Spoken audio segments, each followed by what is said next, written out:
Planning and zoning meeting is called to order. Can we have the roll? Danielle Bailey. Present. Greg Strike. Here. Jared Gardner. Here. Aaron O'Quinn. Here. Radhika Krishna. Here. Jim Winchester. Here. Seth Anderson. Here. Brian Looney. Here. Andre Spinelli. Thank you. You have a quorum. All right, is there a motion to approve the minutes?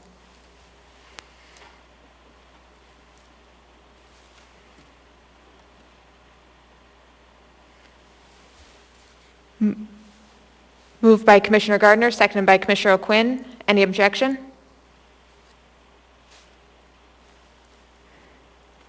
Seeing no objection, the minutes are approved. Moving on to disclosures. Commissioner Gardner? No disclosures. Commissioner O'Quinn? No disclosures. Commissioner Krishna? Yes, I have a disclosure for cases 2021-0003 and 0004. I participated as part of the stakeholder group in the development of the master plan for that site, and for that reason I will not be participating in those cases. All right, and just as I understand it, you're also expected it may come back to you as well, is that correct? And you'll be further involved? Yes, there might be some further involvement on that site. All right. When we get to that item, what we'll do is we'll have you log off the bridge in Teams, and then we'll text you once those items are over, or we'll call you and we'll have you rejoin for the next items. Okay, thank you. Commissioner Winchester? Yes, in the cases of 2021-0007 and 2021-0008, the applicant is a customer of ours, of my employer, but so are most home builders, so I don't think it'll affect the way I view these cases. Sorry, I missed the first part of that. What was your disclosure? Oh, they're customers of ours. I work with them at work, selling gravel and concrete and stuff.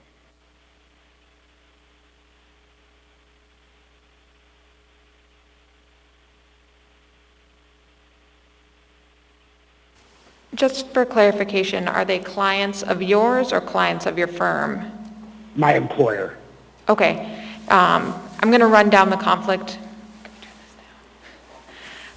of interest statements. I was wondering, do you have a substantial financial interest or substantial private interest in the matter now before the body? I do And not. is that interest a substantial part of the present action, one that varies directly not. and substantially with the outcome, an immediate and known, conjectural, and dependent on factors beyond the body's action, one in which you would gain significantly monetarily, and one that is generally possessed by a large group or by yourself as an individual? None of those are applicable.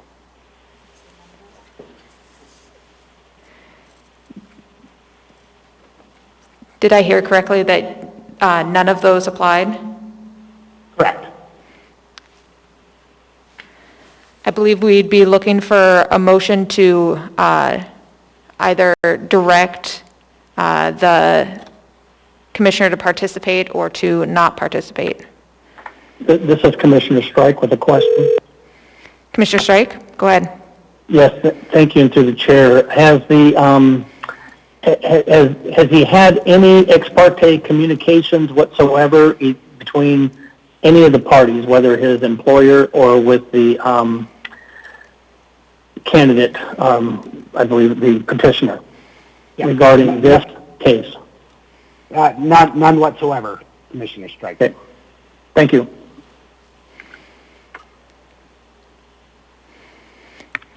Is I there would move. a move to have him participate? Correct. A motion by Commissioner Strike to direct Commissioner Winchester to participate in the case number.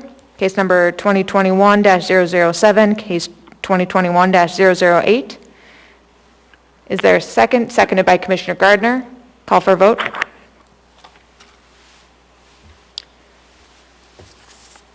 Commissioner Strike? Yes. Commissioner Gardner? Yes. Commissioner O'Quinn? Yes. Commissioner Krishna? Yes. Commissioner Anderson? Yes. Commissioner Looney? Yes. I also vote yes, and Commissioner Winchester will be abstaining.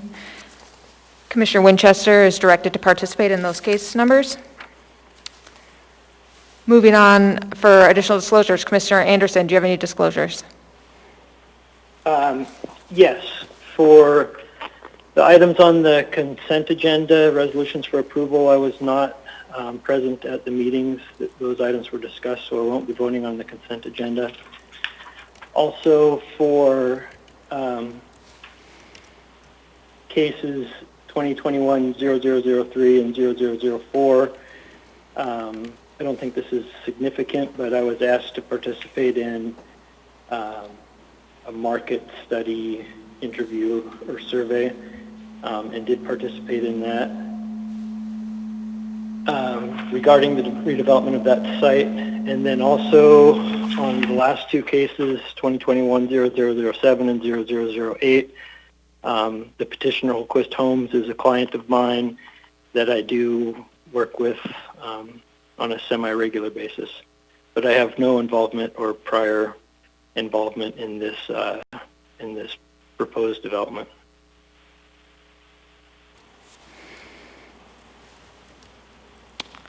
Is there a motion to direct the commissioner to participate? So moved. Moved by And Commissioner... seconded. Who was the second by? The Commissioner Looney? Moved by Commissioner Strike, seconded by Commissioner Looney.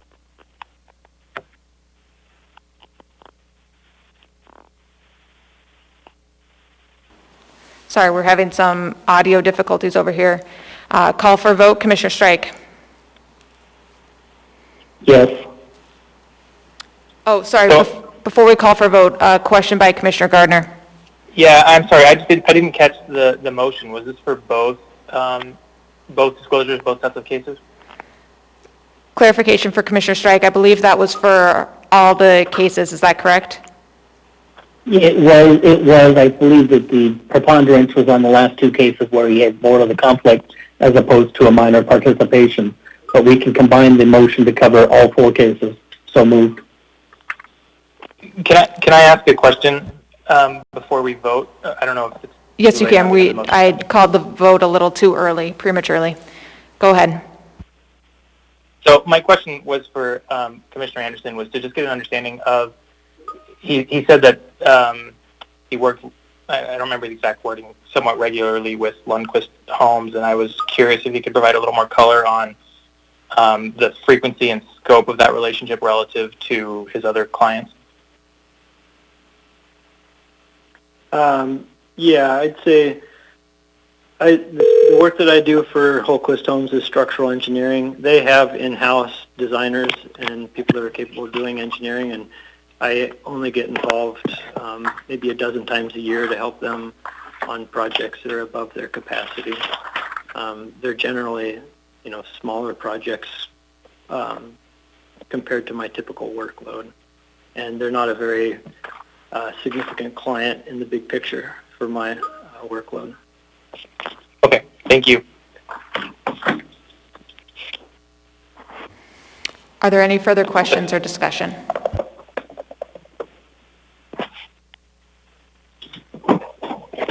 Stop it, Cookie. No. Hey, Cookie. No, Cookie. No. All right, Cookie down. Moving on, call for a vote. Commissioner Strike. Yes. No. Commissioner Gardner. No biting on Yes. Commissioner O'Quinn. No. Hey. No. No. Can the owner of Cookie please mute your line? Oh. I apologize. I thought I was muted. Commissioner O'Quinn's a yes. Commissioner Gardner. Yes. Commissioner O'Quinn. Yes. Commissioner Krishna. Yes. Commissioner Winchester, Yes. Commissioner Looney. Yes. Cookie. I also vote yes, and Commissioner Anderson has abstained. The motion passes. Commissioner Anderson is directed to participate. Commissioner Looney, do you have any disclosures? No disclosures. And I also have no disclosures. Before we move on, there's someone that is having a problem with their audio.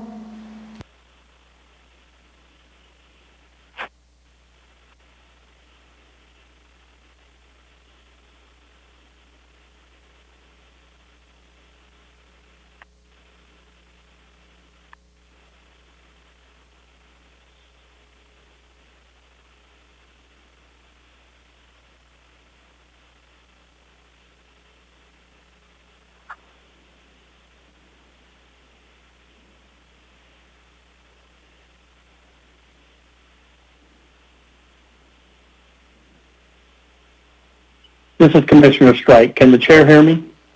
Yes, we can. I believe that Shelley Rotten is having problems hearing the audio. While she moves forward with that, to be clear, I was not called on the disclosure, and Commissioner Strike has no disclosures. But at the opportune time, I would like to make a motion.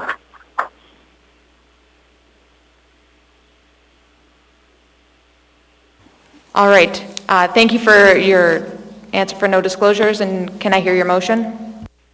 Yeah, my motion would be to consolidate and to reorder the agenda. And so my motion is to, in case number 2021-0004, to move it prior to case number 1. So that would be moving G2 before G1.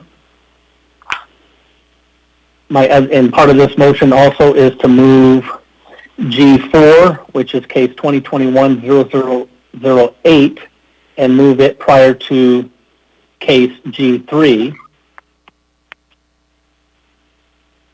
In doing so, we can expedite the process here, and as part of the third part of the motion would be to introduce a consolidation of case G1 and G2 as one consolidation, and consolidate G3 and G4 in a consolidation.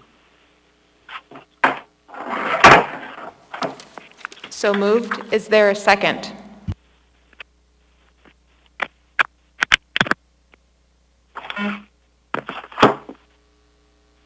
Seconded by Commissioner Gardner. I would like to thank Commissioner Strike for the motion. I think it makes a lot of sense to consolidate the cases and make it easier for the public to testify on the items. Call for a vote. Commissioner Strike? Yes. Commissioner Gardner? Yes. Commissioner O'Quinn? Yes. Commissioner Krishna? Yes. Commissioner Winchester? Yes. Commissioner Anderson? Yes. Commissioner Looney? Yes. And I also vote yes. The agenda has been so reorganized.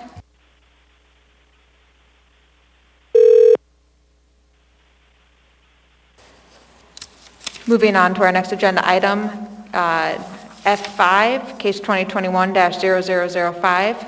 Can we hear a report? Thank you, Madam Chair. Christine Bennell in Long Range Planning Division of the Planning Department. I'm here representing the Anchorage Historic Preservation Commission on this item. We came before you about a month and a half ago or so during a work session to discuss the draft local landmark register ordinance that's been drafted by the commission.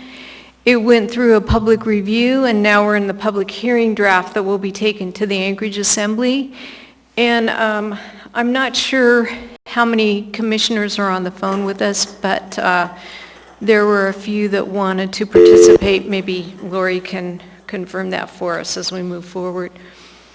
So the ordinance will implement Anchorage Municipal Code 4.60.030 in Section E, Powers and Duties of the Anchorage Historic Preservation Commission. describe a process where the commission can bring forward to the Planning and Zoning Commission, the mayor and the assembly, a process for nominating local landmark resources. Those can be both historic and cultural throughout the Anchorage area. Those resources, after being nominated and then approved by the Anchorage Assembly, would be included in a City View database that's already created for historic resources that have been surveyed throughout Government Hill, Downtown, South Addition, and Fairview. And that City View database was created in 2012. Resource types would include buildings, districts, structures, sites, landscapes, traditional cultural properties, objects, or travel routes. And these are all identified and described with examples in the ordinance. The resource types being nominated would be evaluated based on their contribution to Anchorage's history, architecture, geography, our culture, or whether they're listed on the National Register of Historic Places or the Alaska State Landmark Register. There will be a nomination form that nominators will fill out and submit to the Planning Department. And once that nomination form has been completed, the Historic Preservation Officer will review the form just like the Planning Department does now for any other kind of case packages that we receive. Once it's deemed complete, then the Historic Preservation Officer would notify the nominators, and then I would set, or the Historic Preservation Officer would set a public hearing with the Historic Preservation Commission where people can provide their input on the nomination. Once the Historic Preservation Commission has made a recommendation for that nomination, it would be moved to the Assembly, and the Assembly is the final body that would be approving whether a resource is listed on our local landmark register. This is a voluntary program. If there's a historic or cultural landmark that has several owners, at least 51% of those owners must approve. Being listed on the local landmark register does not change the underlying zoning classification of the property. It doesn't limit what a person can do to the property. Again, like I said, you need to have the owner's approval to be able to nominate a property. The Planning and Zoning Commission is involved in this process because you review and make a recommendation on the ordinance to the Anchorage Assembly. That's why we're here tonight. And this case is not a public hearing. So there's been lots of public engagement with this process. We've had notices and of course all of our documents published on our project website as well as the Muni website. We have a Historic Preservation Program Facebook page. All the information has been on there.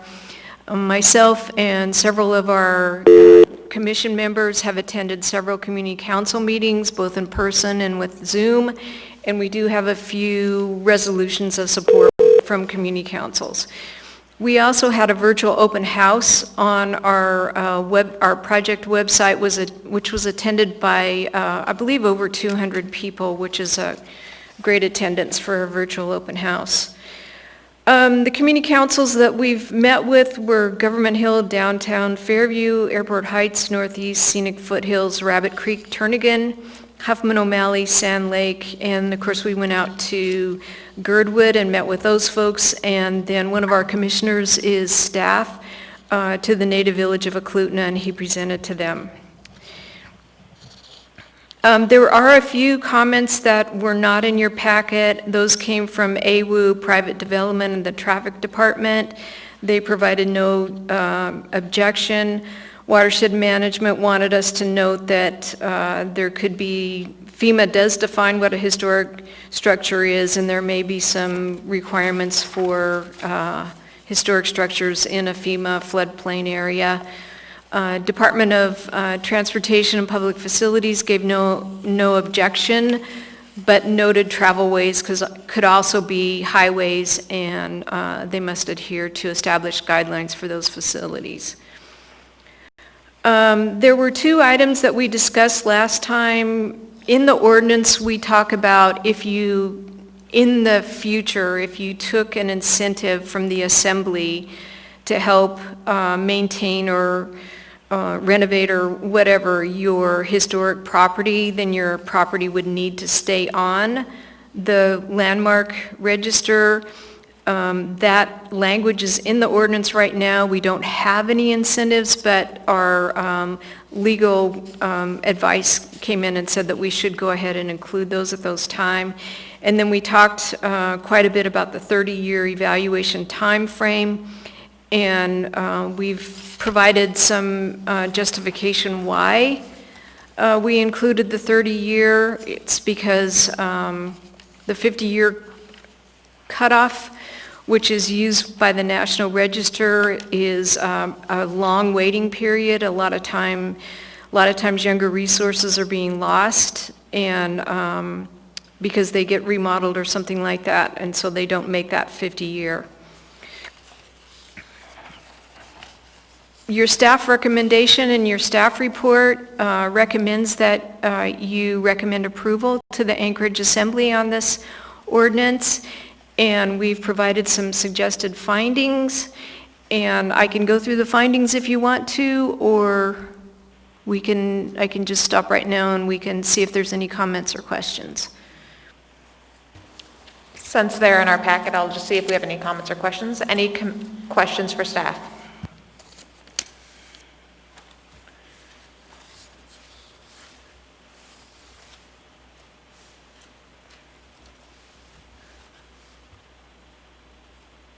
Commissioner Krishna?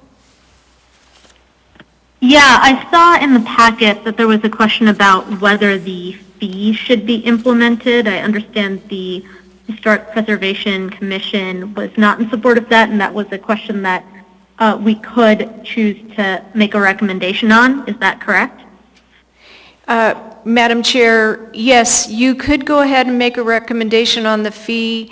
The vote was not unanimous with the Historic Preservation Commission. Some of the commissioners wanted to leave the fee on, and some of the commissioners wanted to take it off. We talked about that with management, or I talked about it with management in the planning department, and we felt that it should be a decision by the assembly whether there should be a fee or not. Thank you for that clarification.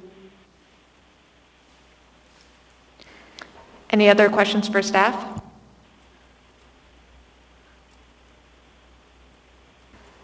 Since there are no other questions for staff, is there a motion?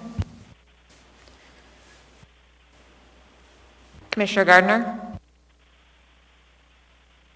Yes, thanks. In case number 2021-0005, the Anchorage Local Landmark Register Ordinance, I move to recommend approval of the ordinance to the Anchorage Assembly.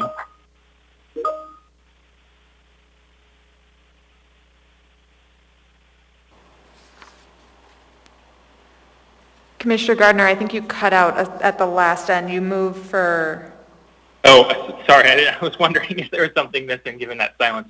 I move to recommend approval of the ordinance to the Anchorage Assembly. Moved by Commissioner Gardner, seconded by Commissioner Strike. Would you like to speak to your motion? Yeah, so I guess as an initial matter, I also approve the suggested findings provided by the staff, and so I would support those findings. And I also would note that from what we've seen, it looks like it's been a pretty robust public process. I appreciated the opportunity to provide our questions and receive responses, and it looks like in general the community has been supportive of this effort. Any other findings?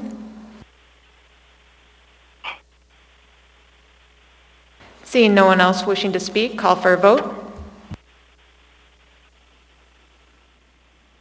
Commissioner Strike?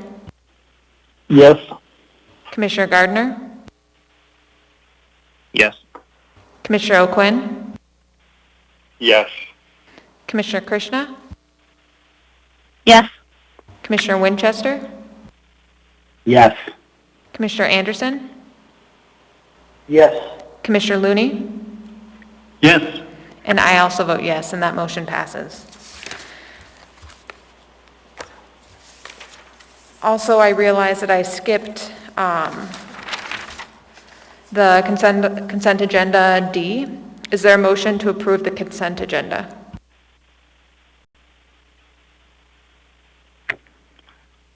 Moved by Commissioner... Yes, this is Commissioner Looney. I move to approve the consent agenda.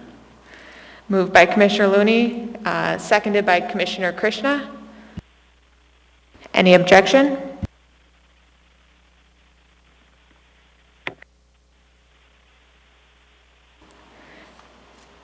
Seeing no objection, the consent agenda is approved.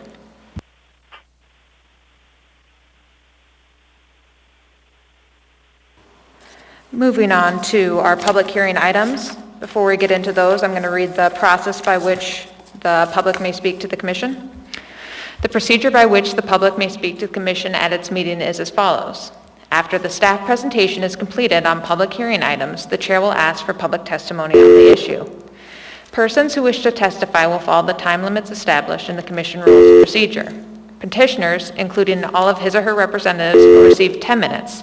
However, tonight, since we have consolidated the two agenda items, they will receive 20 minutes. Representatives of the groups, such as community councils and PTAs, will receive 5 minutes. For tonight, that will be 10 minutes. Individuals will receive 3 minutes, and for tonight, that will be 6 minutes. When your testimony is complete, you may be asked questions by the commission. You may only testify once on any issue unless questioned by the commission. An individual may have appeal rights relating to the action the Planning and Zoning Commission takes, except for commission recommendations to the Assembly, which are not appealable. Appeals must be filed with the clerk's office within 20 days after approval by the Planning and Zoning Commission of the resolution, which is the commission's final decision. A fee for the appeal is required at the time of filing.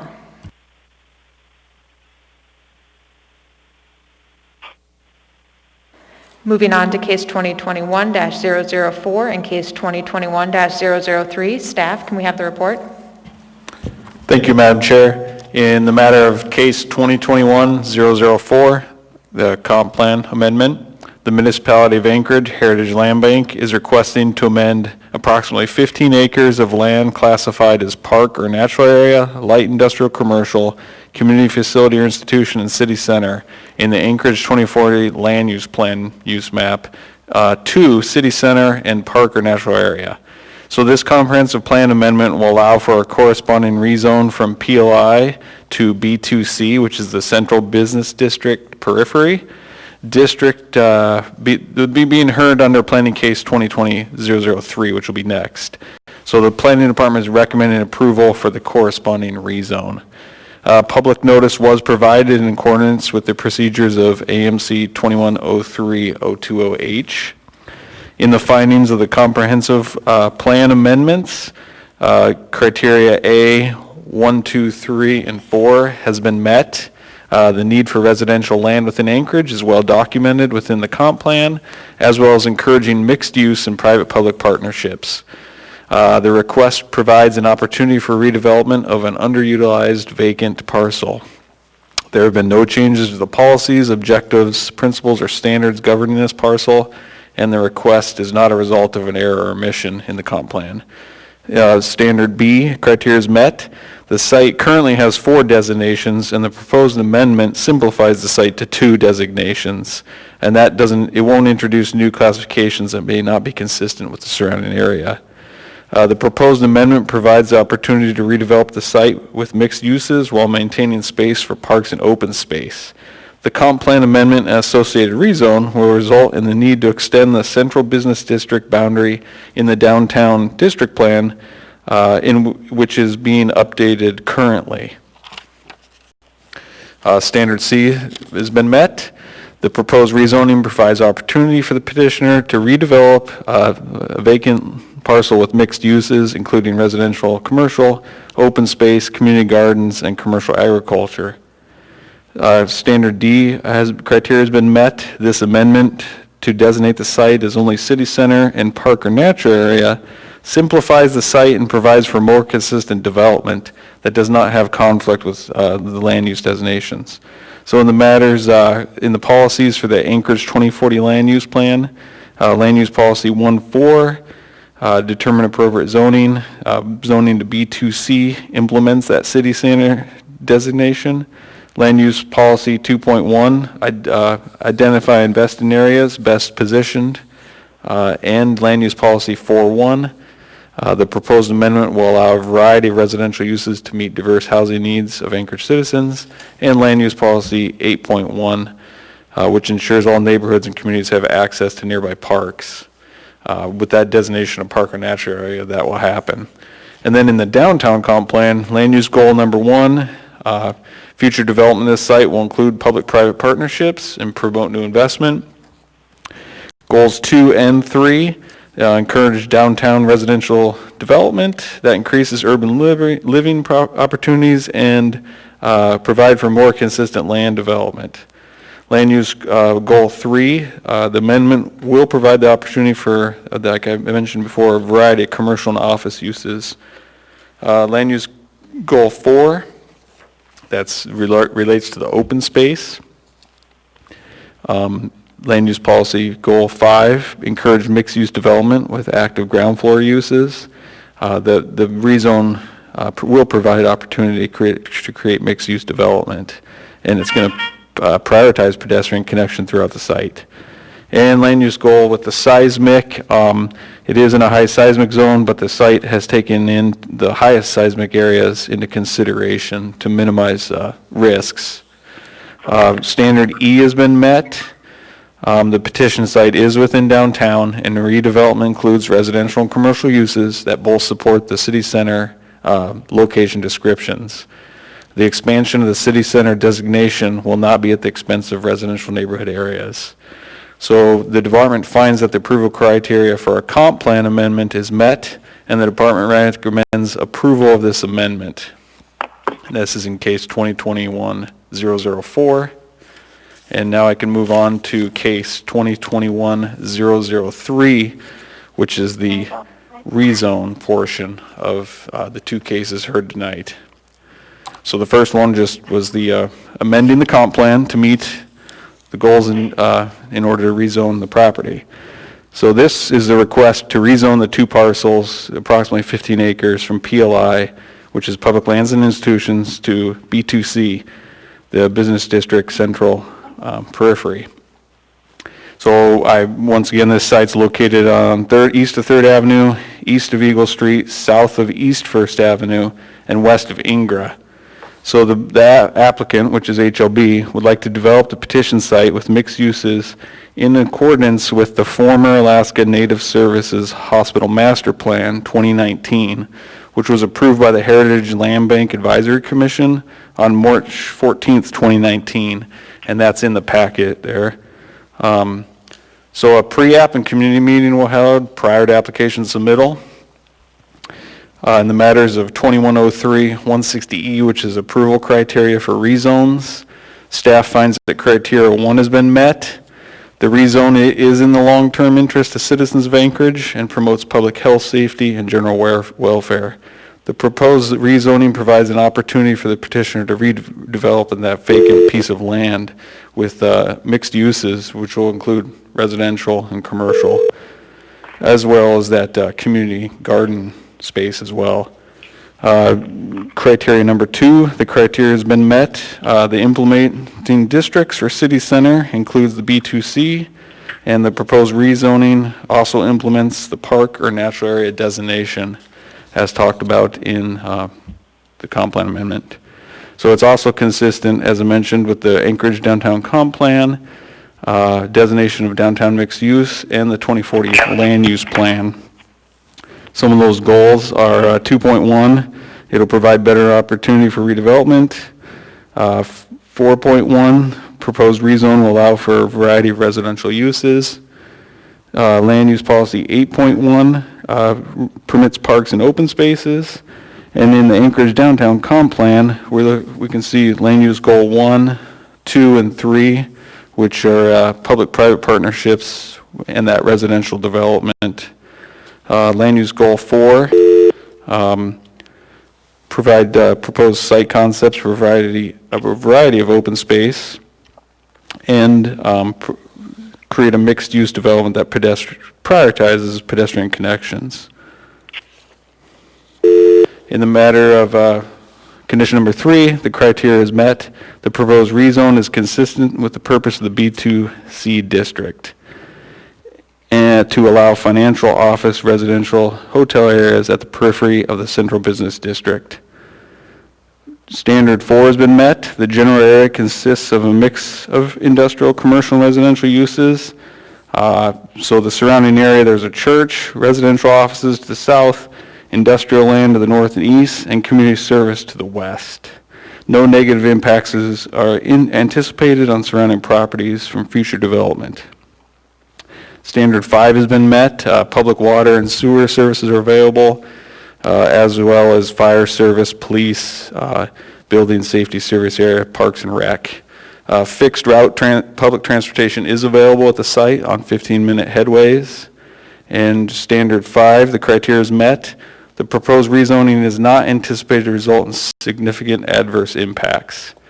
Standard 6 has been met. The proposed rezoning is not anticipated either to result in adverse impacts with adjacent land uses either. The matter of Standard 7, the proposed rezone to B2C does implement the park, the city center, and designations that would be consistent with the comp plan. So that's the parks and the city center. Condition 8, the rezoning is not going to result in a split zone lot. So the department finds that the approval criteria for a rezone are met and recommends the approval of the rezoning from PLI to B2C. Now, we may hear some public testimony tonight, and I want to point to Chapter 2111, because we've had a couple conversations, and while there was no public comment, we did have a phone call, and we may hear some public testimony tonight. So I want to point out that transitional living facility in the B2C is not an allowed use. And there's also a proposed kind of rewrite right now, and that will not be, the transitional living facility will not be allowed in the B2C. That's basically the point I want to make. So I can answer any questions, and we also have Heritage Land Bank here as well. Thank you. Looking at our chat, it appears we have a question from Commissioner Strike. He said, is the rezone change to the comprehensive plan a result of the projected sale of the proposed property? Through the chair, Mr. Strike, that would be a good question to ask Real Estate Services. They are on, and I believe Shelley or Robin, they can very efficiently answer that for you. This is Robin Ward. I'm the Real Estate Director and Executive Director of HLB. Can you hear me? Yes. We have a, through the chair and to the Sorry, just to interrupt, it's the improper time to comment for that right now. We're currently asking questions from the commissioner to our staff, and so we will hear from you later. Sorry for the interruption. Looking into our queue, I believe we have Commissioner Gardner. Do you have a question? Yes, thanks. I just wanted to confirm the front page of the package recommends approval of conditions, but it didn't look like there were any suggested, and I just want to confirm that there weren't any intended conditions of approval. Through the chair, Commissioner Gardner, no, there's no conditions or special limitations placed on the comp plan amendment or the rezone. Okay, thank you. Yep. Commissioner O'Quinn? Yes, I got cut off at the very end of your presentation before we opened it up for questions. I heard something briefly about the proposed transitional, I think it was a transitional housing component to the master plan would not be permitted in the B2C. Is that correct? Through the chair, yes, that is correct. It will not be allowed in the B2C. Okay, and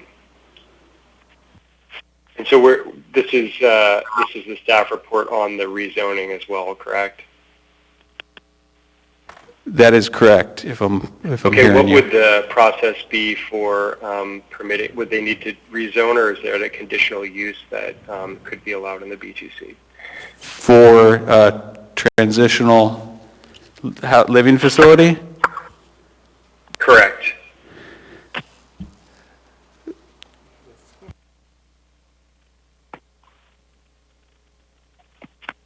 It would have to be a text amendment to allow that use. It's just not an allowed use. Yeah. It would have to go through all the way through the assembly to allow that use within that zoning district. Okay, thank you very much. I just wanted to clarify that. Yeah. I can ask Yeah, so I guess later. to further answer your question, it would not be a conditional use, nothing like that. It's not allowed, so it'd have to be a full text amendment to allow something in a district that is not currently allowed. Okay, thank you. Yep. Any other questions for staff?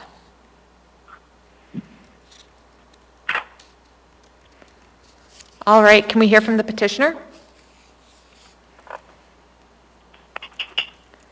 Yes, this is Robin Ward. I'm the Director of the Real Estate Department for the municipality and the Executive Director of the Heritage Land Bank. Through the Chair and to the Commissioners, Shelley and I are available for questions. We feel that the staff report is very thorough. I will answer a couple of the questions that are in the chat. The question from Commissioner Strike was, would this rezone, is this rezone and change to the comprehensive plan the result of a projected sale or proposed sale? It is not. We are still in master planning, but in order to implement that master plan, we do have to rezone the property and therefore also amend the comprehensive plan. The next question is, will this rezone bring the property back into the rolls? Potentially, it could, depending on the type of development, whether or not it was a commercial development or a nonprofit that would be developing any portion of it. So it could, but it wouldn't be guaranteed. And I'm available for any other questions. Thank you. Just to make sure I'm hearing you correctly, does that mean you're reserving the remaining 18 minutes and 55 seconds for rebuttal? Yes. All right, thank you. Commissioner Anderson. Yeah, was there a formal recommendation from the Downtown Community Council regarding either of the cases? This is Robin Ward. I'll let Shelley answer that question. Shelley Roughton is our land management officer for that parcel.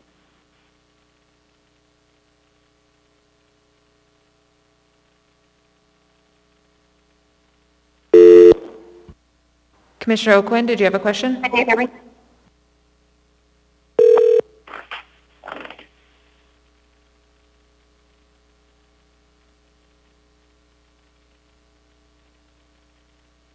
Is Shelley on the line?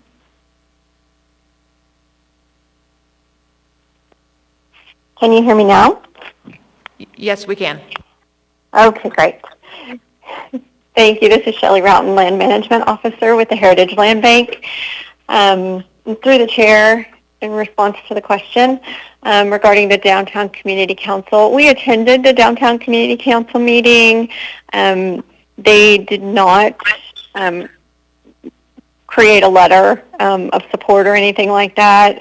It wasn't suggested or requested from them. We only had 2 questions in that meeting, and they both revolved around the timing of the rezone and what that schedule would be. I've also attended meetings of the informal community group, the Third Avenue Radicals, and they have also expressed their support.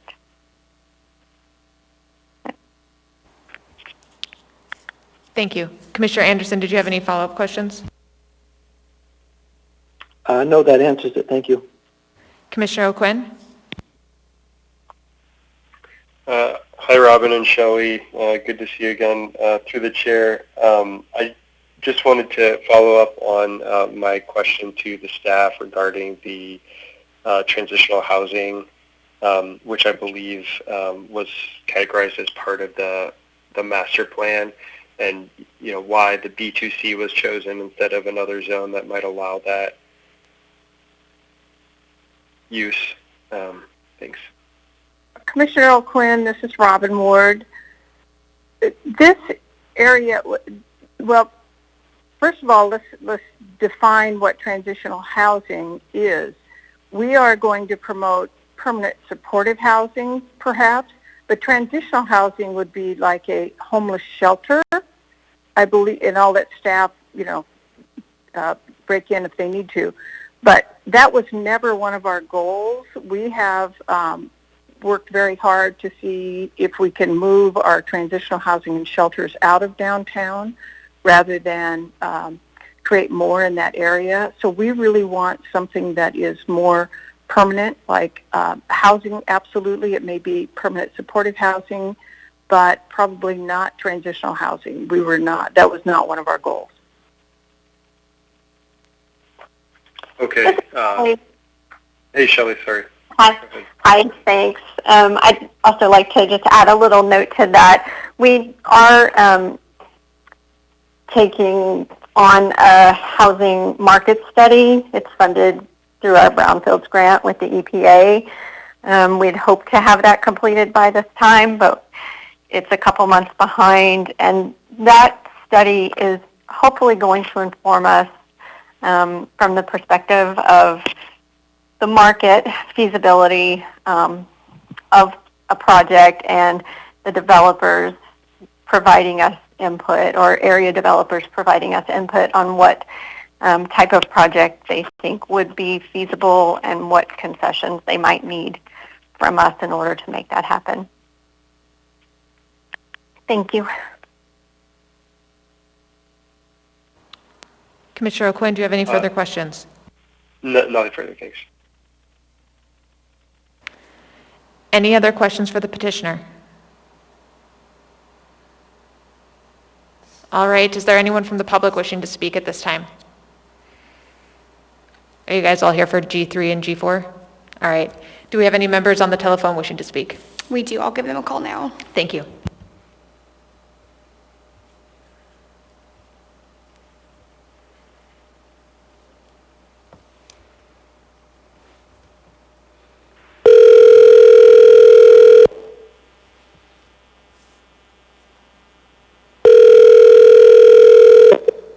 Hello. Hi, is this Jim Rankert?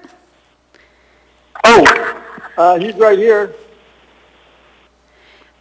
Hello?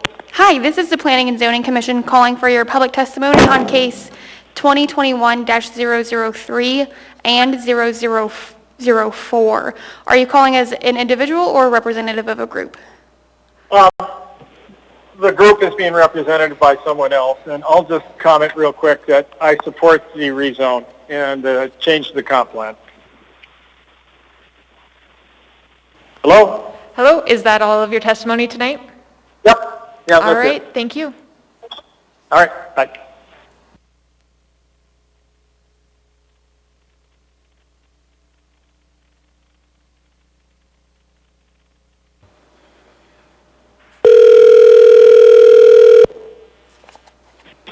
Hello, this is Bill. Hi, Bill. This is the Planning and Zoning Commission calling for your public testimony on case 2021-0003 and 4.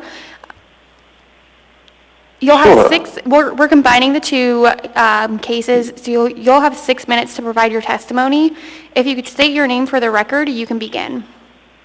Okay, this is William Schmid, and I'm representing, I think, the 3rd Avenue Radicals that Jim Rinkert couldn't do it this evening. 3rd Avenue Radicals, we are a group of business property residents in the downtown 3rd Avenue corridor area. We've been active in the community for about 4 years, and we're pretty much early adopters in the NMC Master Plan 2019. We had hired Elise Huggins before everything got started to provide some drawings and ideas about the property. So we're pretty big advocates as far as relating to the to the rezoning. We certainly don't have any agenda as far as what specifically we think should be in there, but we'd love to see the place become basically a mixed-use commercial area that would invigorate that east end of downtown. So that is our focus, and we've been doing work around the community there for the last 4 years with municipality stuff and cleanups and various things. So, but that's basically our take on the whole thing. Again, we've got about a dozen people in the community that are in support of this measure. So unless you have any questions, I appreciate the time, but that's basically all I have. All right, thank you for your time. I don't see any questions in the queue. Very good. Thank you. Have a good evening. Yeah.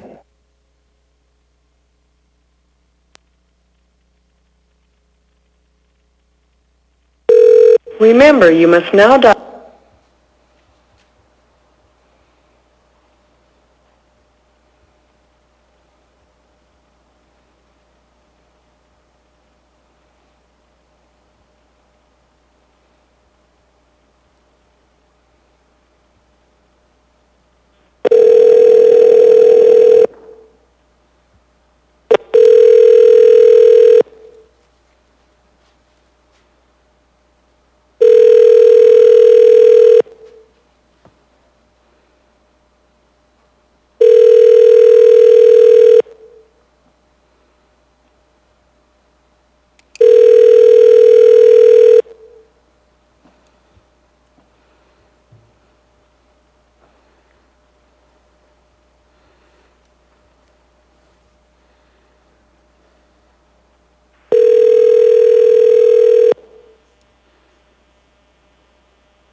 This is Larry. Hi, Larry. This is the Planning and Zoning Commission calling for your public testimony on cases 2021-0003 and 4. Are you calling as a individual or a representative of a group? Individual, I believe Jim Rinkert is speaking for the Third Avenue Radicals, of which I am also a member. Okay, you'll have 6 minutes to provide your testimony since we're combining the two cases into one. If you could state your name for the record, you can begin. All right. My name is Larry Michael. I am a resident of South Addition. I own property in East Addition, East 2nd Court, and Cordova, about a half a mile from the parcel. So I speak in favor of 2021-0003 for its rezoning from PO1 to B2C. I and others of our group were involved in the stakeholders group meeting that Holly Spoth-Torres facilitated to develop the master plan for the area. And as an individual and as a member of the Radicals, we were just very excited to see the underutilized parcel have some potential for youth. We also are all very excited that part of the master plan incorporates a memorial to Denina and to the previous use of that property as the old hospital site. But beyond that, to have housing and to also have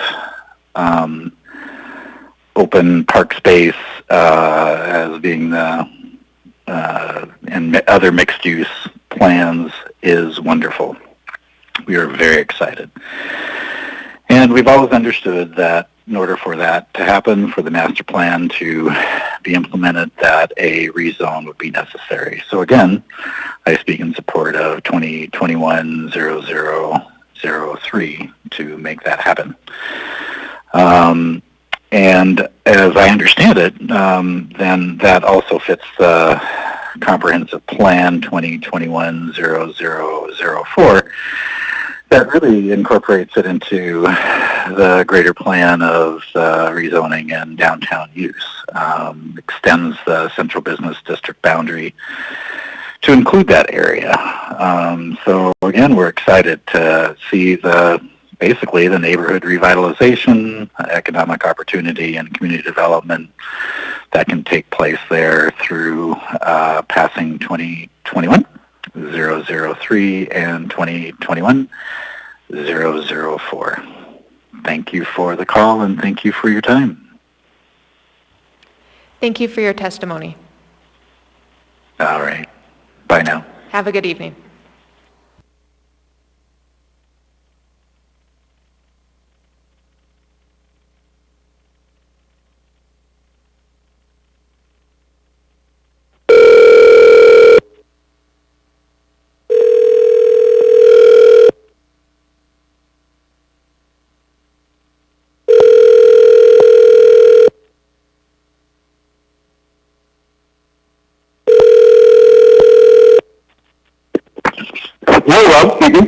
Hi, Rob. This is the Planning and Zoning Commission calling for your public testimony on cases 2021-0003 and 0004. Are you calling as an individual or a representative of a group? Individual. Okay, you'll have 6 minutes to provide your public testimony since we're combining those two cases into one public hearing. If you could state your name for the record, you can begin. Certainly. My name is Robert Couples. Thank you very much for your time this evening. I won't take up very much of it, but I just wanted to call in and voice my support for the rezoning effort of the former Native Hospital site. My family's been property owners on East 3rd Avenue, directly across from the site since 1951. We're the longest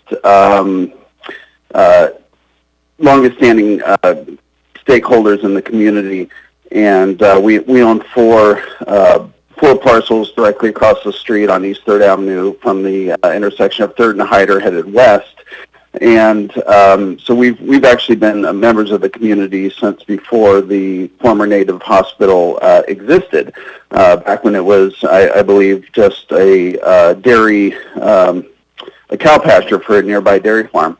But we're very supportive of the effort, and being the property owner who's been looking across the street at this vacant lot for many years, we're optimistic of the potential that it holds, and very looking forward to seeing this property realize its potential.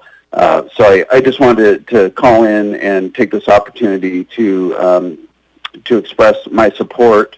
The neighborhood supports it. I think you'll most likely hear from other members of our community. Neighborhood supports it. I support it as the property owner directly across the street that looks at the site, and I hope that the members of the commission will also support this change, and of course the corresponding change to the 2040 plan. And that was all I really wanted to say this evening. So thank you very much for your time. Thank you for your testimony. I see no questions in the queue, so you can have a great evening. Thank you.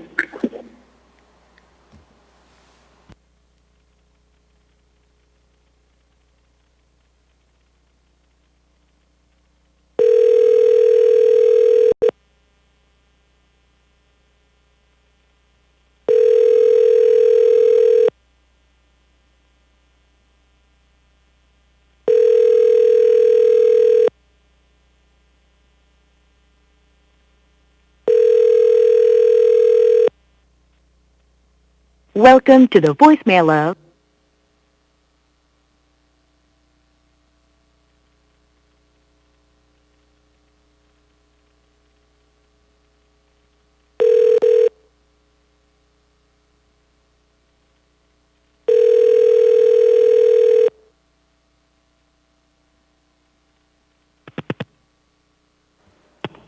Hello, it's Dave.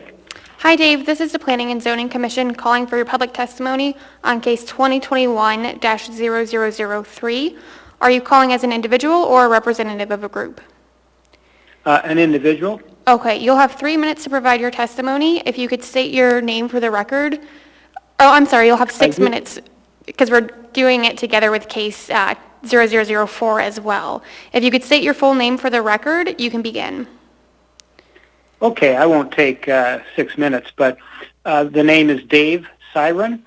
I'm a property owner on the south side of 3rd Avenue, halfway between Gamble and Eagle Streets there. And I just wanted to briefly speak in support of this rezone from PLI to B2C. I think that's a better zoning choice for this parcel and probably will offer some good opportunities for development in the future. So I'm just in support of that and wanted to testify in that way. All right, thank you for your testimony. Thank you now. Have a good Bye. evening. That concludes public testimony.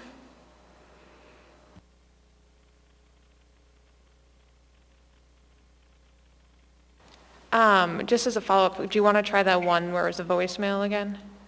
Thank you.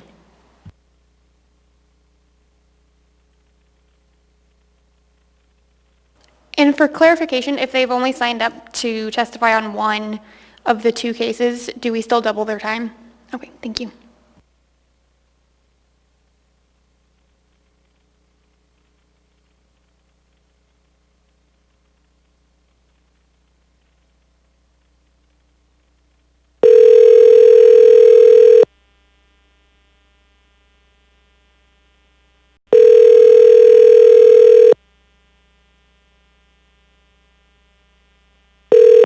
Hi, this is Waiting. Hi, this is the Planning and Zoning Commission calling for your public testimony on case 2021-0003 and 0004. Are you calling as an individual or a representative of a group? I'm calling as an individual. Okay, you'll have 6 minutes to provide your public testimony. If you could state your full name for the record, you can begin. My name is Wadeen Hepworth, and I approve both the zoning and the other plan along with it. It's a good plan, and it helps us to move forward to do some changing with the HLB property. And I'm excited for it to start to move into a new direction. So yes, I support both of those issues. Thank you. Thank you for your testimony. And you have a good evening.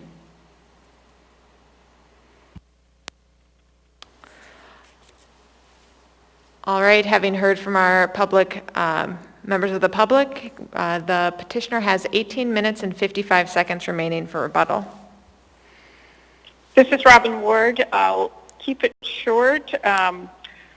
We are supportive. We hope that the commissioners will be supportive of our request, and we are available for questions. Thank you. Commissioners, do you have any remaining questions for the petitioner?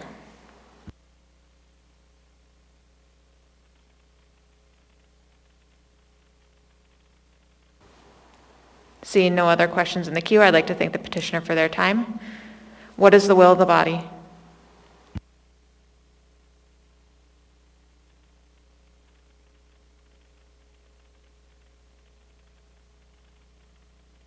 Commissioner Gardner asked a question about, do we move separately for each case? And I would just like to clarify that first we will make a motion on G2, and we will run through that motion process and discussion. Then we will move and make a motion for G1. Thank you for the clarification.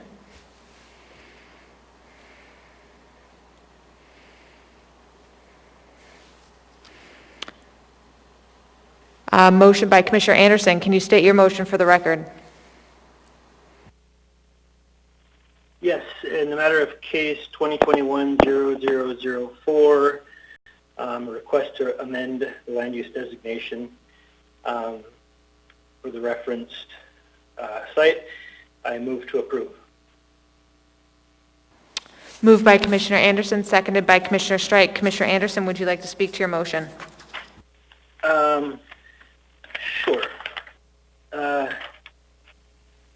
looking at the criteria for approval per Title 21, I find that all of the approval criteria are met.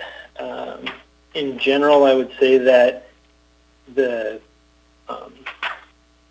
amendment to the land use plan conforms with the intent of the downtown comprehensive plan and the 2040 land use plan.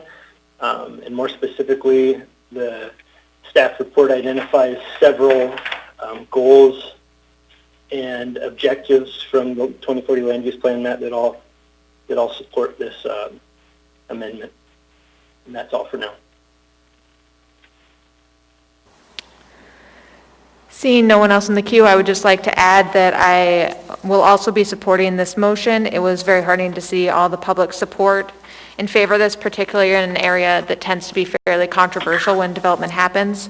I also think that just kind of cleaning up the land use designations in this area where there was a very small area of parcels had so many different land use designations, and now it'll be more simplified, will make it easier for future development to come in. Commissioner Gardner.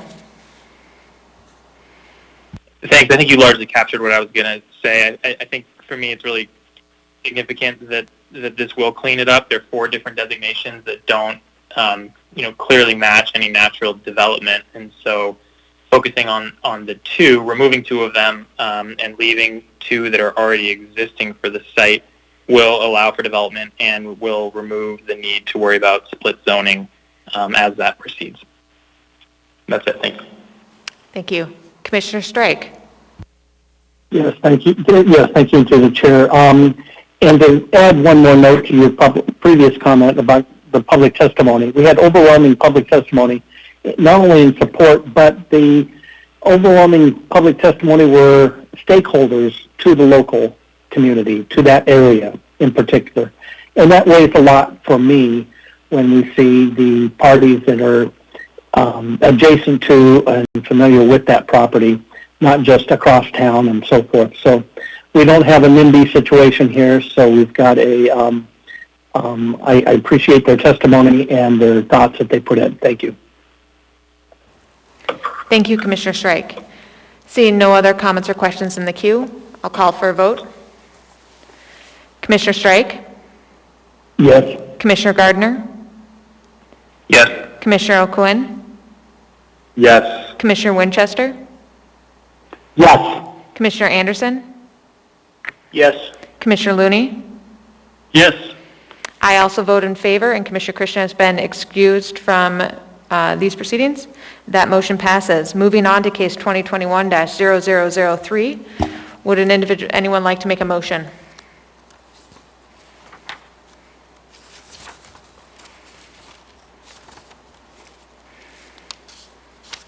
Commissioner Gardner. Thank you. In the case 2021-0003, which is a request to rezone 2 parcels from PLI to B to C, I move to approve. Moved by Commissioner Gardner, seconded by Commissioner Looney. Commissioner Gardner, would you like to speak to your motion? Yeah, I think generally the approval criteria as identified in the staff packet are all met in this case. It will allow for what appears to be from the public testimony we heard today, a long desired opportunity to develop this property in a way that the community appears to strongly support. Seeing no other comments in the queue, I would just like to add that I agree. I believe that also, again, reiterating all the public comment testimony that was in favor of this rezone showed the support in the neighborhood. And I also was heartened to see that they encourage mixed-use development. I believe it will enhance pedestrian use in the downtown and maybe expand it further away into the east, which will be desirable in the future. Call for a vote. Commissioner Strike? Yes. Commissioner Gardner? Yes. Commissioner O'Quinn? Yes. Commissioner Winchester? Yes. Commissioner Anderson? Yes. Commissioner Looney? Yes. I also vote in favor, and Commissioner Christian has been excused. That motion passes. Before we move on to items G3 and G4 of our agenda, I'm going to take a brief break while we call Commissioner Krishna, who is excused from the last two items on the agenda, and we'll get her back online. It'll be about 5 minutes. All right, we are called back to order. We'll be hearing case 2021-0008 and case 2021-0007. Staff, can we hear the report? Thank you, Madam Chair. I wanted to point out that there is a supplemental packet of comments received from the Huffman O'Malley Community Council for both cases, the G4 and G3 on your agenda. So that's there. On case G4 or 2021-0008, this is a request to change the land use classification of 6 lots in the Hillside District Plan from limited intensity 0 to 1 dwelling units per acre to low intensity detached 1 to 3 dwelling units per acre. This is also a request to include 2 lots. Sorry to interrupt. I got a comment online that it's a little quiet, so if you could speak a little more directly into your mic. I've been doing the same thing. Hello. I'll speak louder. This is a request to change the land use classification of 6 lots in the Hillside District Plan from limited intensity 0 to 1 dwelling units per acre to low intensity detached 1 to 3 dwelling units per acre.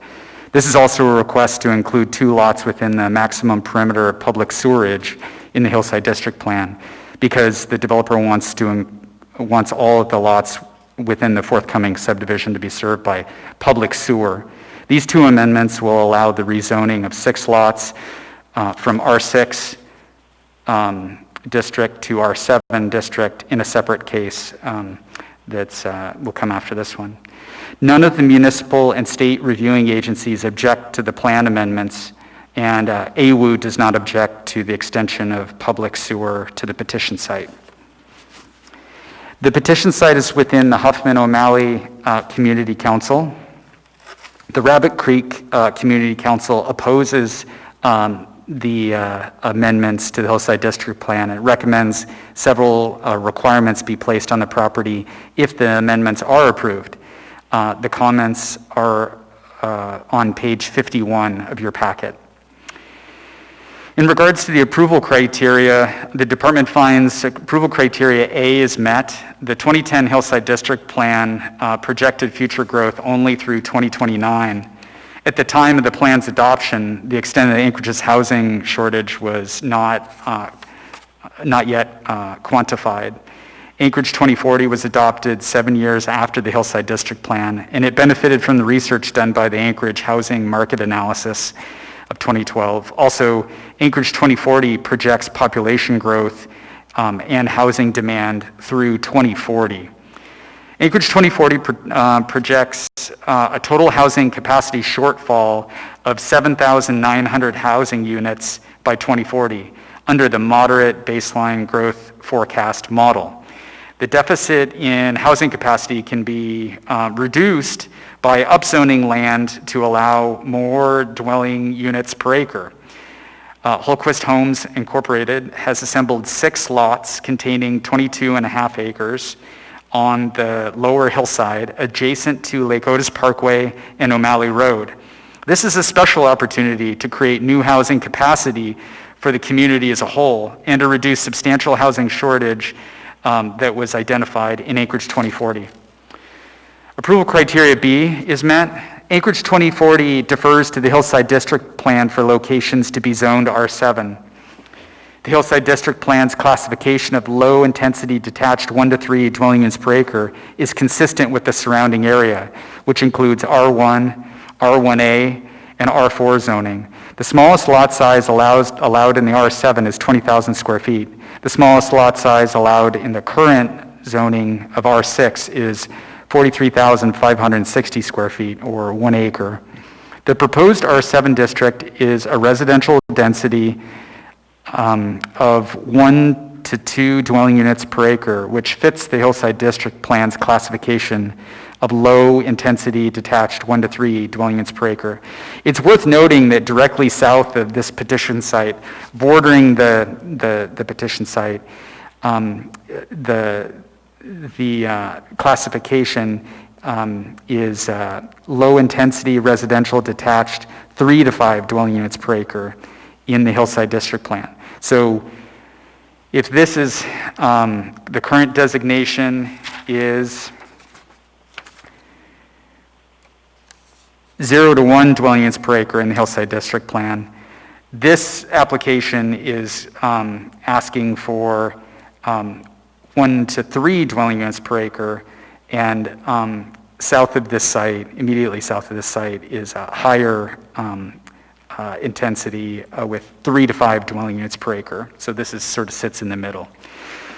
Approval criteria C, the department finds is met. The 75 acres of land bordering the south side of the petition site was rezoned from R6 district to R1 district and subsequently developed the land with a residential density of 3 1/3 dwelling units per acre. The proposed map amendments would allow the petition site to be rezoned from R6 to R7. The R7 district has a maximum residential density of less than 2 dwelling units per acre, which is substantially less dense than the 75 acres subdivision to the south of the petition site. This site also borders Lake Otis Parkway to the west and O'Malley Road to the north. Both streets are arterial roads. The site is located within the Anchorage Roads and Drainage Service Area, the urban roads and service area. It's within the building safety area, the police, parks, and recreation services area, and the fire and EMS service area. Approval criteria D is met by Anchorage 2040 Goal 4, neighborhood housing. Anchorage's neighborhoods provide a range of places to live, meeting the housing needs of residents of all income levels, household sizes, interests, ages, abilities, races, and ethnicities. The map amendments proposed with this application are supported by the Hillside District Plan, goal number 1. Location and intensity of development, guide the amount and location of future development while maintaining the quality and diversity of the Hillside District as a place to live, ranging from low-density rural areas to single-family suburban neighborhoods to areas with duplexes and multifamily housing. The R7 district is meant for transitional areas between urban and rural areas. The surrounding area has a significant amount of urban zoning, including R1, R1A, and R4. The R7 district is compatible with the R6 district to the east. That's located to the east of the petition site. With regard to the Hillside District Plan Goal 1A, it says, encourage a greater proportion of future hillside growth to occur on the lower hillside in area located closer to existing services and infrastructure, to a limited degree, reduce the amount of future development in the southeast hillside. The southeast hillside is further away. It's as far south and east as you can go, sort of in the direction of Girdwood. Approval criteria E is met. The low-intensity detached 1 to 3 dwelling units per acre land use classification is congruent with the surrounding development in the area. The petition site is surrounded by a mix of uses including commercial, religious, utility substation, and single-family residential. This is an appropriate location to increase residential density because it has access to 2 major streets. So the department is recommending approval of the amendments to the Hillside District Plan, and a draft assembly ordinance is enclosed. It begins on page 7 of your packet. I'll immediately go into the next case 2021-0007. Holquist Homes is requesting to rezone 6 parcels of land totaling 22.5 acres from R6 low-density residential 1 acre district to R7 single-family residential 20,000 square foot district. None of the reviewing agencies object to this rezone. 246 public hearing notices were mailed out on December 7th. And again, the petition site's located within the Huffman-O'Malley Community Council. The Rabbit Creek Community Council opposes the rezone, recommends several conditions be placed if it is rezoned. And their comments are on page 44 of your packet. We also received a comment from the Huffman-O'Malley Community Council that opposed the rezone. Also, there was an email that was received today from Weston Nash, a neighbor, who expressed opposition to the rezoning as well. With regards to the approval criteria, the first one, the standard is met. The R7 has residential densities of 1 to 2 dwelling units per acre as compared to the R6, which is less than 1 dwelling unit per acre. The R7 district allows subdivisions and road planning to adjust to the natural topography and drainage patterns without the loss of residential lots that would occur under a strict R6 district. Approval criteria 2 is the standard is met if the comprehensive plan in the previous case is approved.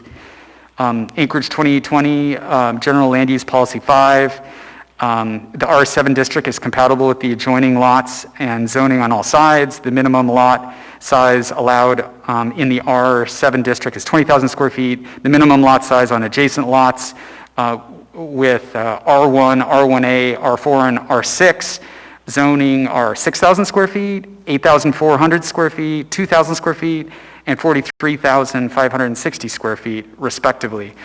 I would point you to the map on page 9 of your packet. If you look at page 9 of your packet, then you'll see the petition site within the checkered area there. And if you look at Chris Circle, the cul-de-sac immediately to the east of the property, those lots are 20,000 square feet. The large subdivision to the south, separated by that little greenbelt area, those are a little over 6,000 square foot lots. The rectangular lots south of 112th Avenue, those are 15,000 square foot lots. So that is to say, if you look at the big picture here, 20,000 square foot lots in this location is appropriate. Let's see, in regards to Anchorage 2020, General Land Use Policy number 7, avoid incompatible uses adjoining one another. The R7 district is compatible with adjoining zoning districts and uses. The surrounding zoning, the petition site is both urban and suburban. In regards to the Hillside District Plan, Hillside as a whole, Policy 1A, this policy encourages a greater proportion of residential growth on the lower hillside. The R7 district is a suburban zoning district that allows limited residential density. This rezone reduces pressure to build on other parts of the hillside, which often have more topographical and drainage challenges and less public infrastructure. The R7 district allows residential densities of 1 to 2 dwelling units per acre, which is more than the R6 district, but less than the R1, R1A, and R4 districts that surround the petition site. The R7 district allows twice the residential density of the R6 district, but it will not change the character of this area, nor the lower hillside. For example, the residential subdivision bordering the south of the petition site contains 248 lots on 75 acres. The lot sizes range from 6,468 square feet to 14,000 square feet, which is significantly smaller than the R7 district, which requires 20,000 square feet. Approval criteria 3 is met. The rezone is consistent with the purpose of the R7 single-family residential 20,000 square foot district. Approval criteria 4, the standard is met. The R7 district is compatible with surrounding zoning and development intensities. Approval criteria 5, the standard is met. The traffic engineering department, private development support this rezone. Approval criteria 6, the standard is met. The R7 district will not result in adverse impacts on the natural environment. The R7 district is a Class B district, which requires rural road improvements. So on page 5 of your packet, I copied and pasted a table that's in the zoning code, which and I drew an arrow to the R7 district. There are groupings of zoning districts and Class A districts and Class B districts. And the R7 district, same as the R6 district, they're both Class B districts, just pointing that out. Approval criteria 7, the standard is met. The R7 district will not result in adverse impacts on the neighboring properties. Development of the petition site will require approval of a subdivision by the plating board and building permit approval for each individual lot by the building safety division. This is within the building service area. The approval criteria 8 is met. The R7 district has gross densities of 1 to 2 dwelling units per acre, which is consistent with the land use pattern. Approval criteria 9 is met. This will not result in a split lot zoning. The department is recommending approval, finds that all 9 approval criteria is met for this rezone, and is recommending approval of the rezone subject, from R6 district to R7 district. A draft assembly ordinance begins on page 7 of your packet, and I'd be happy to answer any questions. Thank you. Commissioner Strike. Actually, I think he did answer the question, but in a nutshell, was the property east of the property off of Haines Street. Can you clarify again what its density is? You said east of the petition site, those are 15,000 square foot lots around that cul-de-sac. What about off of Haines Street, on the other side of Haines Street? Okay.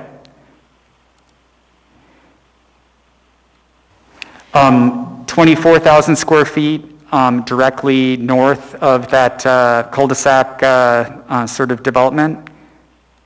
And then there's a really big lot, that's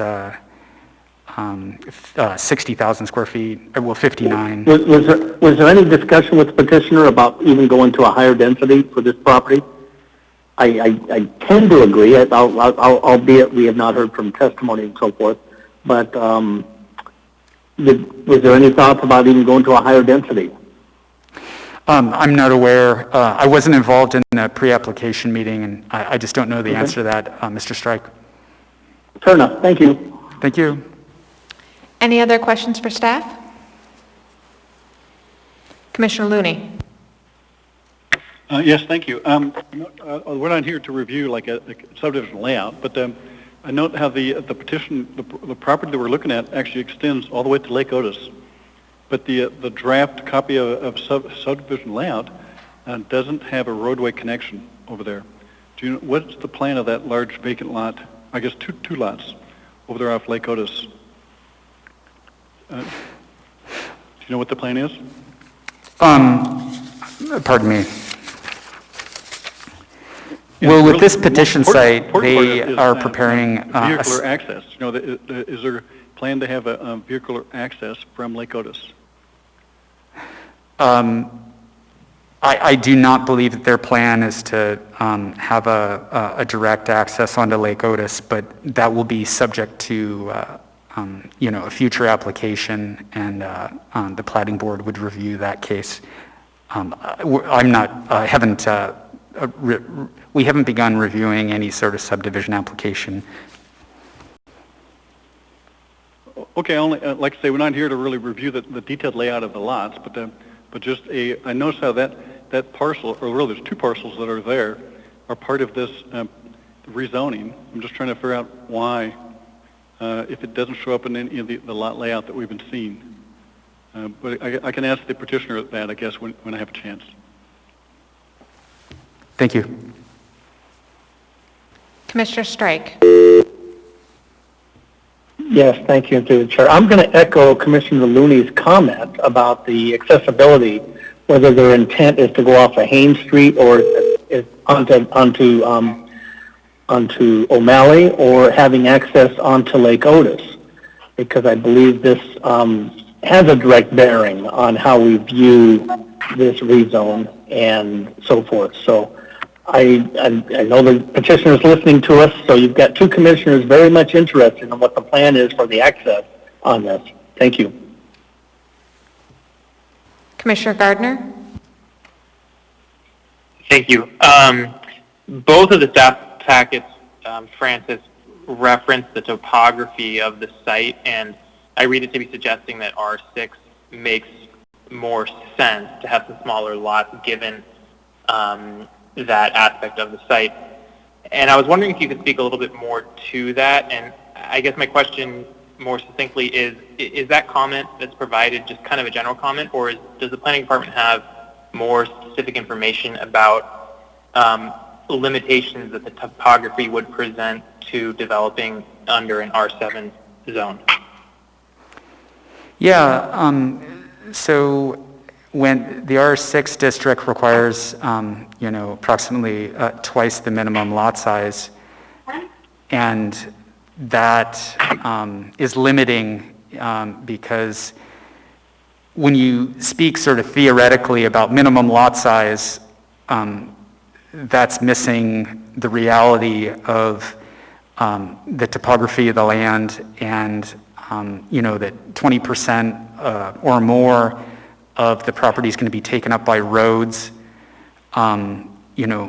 Lots may be forced to be larger size because of the shape of the petition site, which is not, perfect square.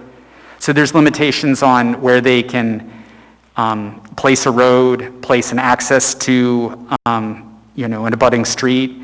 The topography, it's just, the minimum lot size, if it's larger, it becomes very restrictive when you start trying to develop a real piece of property. And I guess as it relates to this particular site, that makes sense to me as a general matter, but do we have, or are you aware of any more specific understanding for this site for how that would play out, or is it just kind of a general statement that it's easier to develop when you've got smaller lot size because you've got more flexibility? Oh, it was a general statement. Okay, thank you. Any other questions for staff? Seeing no other questions, can we hear from the petitioner?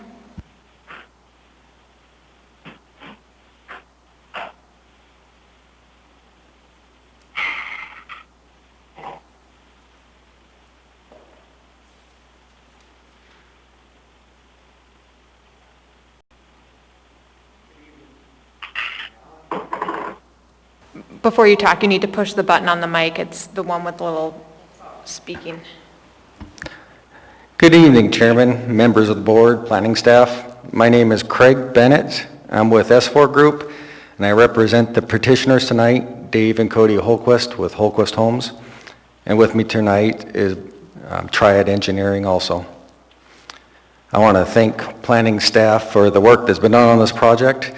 And I'll start speaking to 2021-08, the map amendment.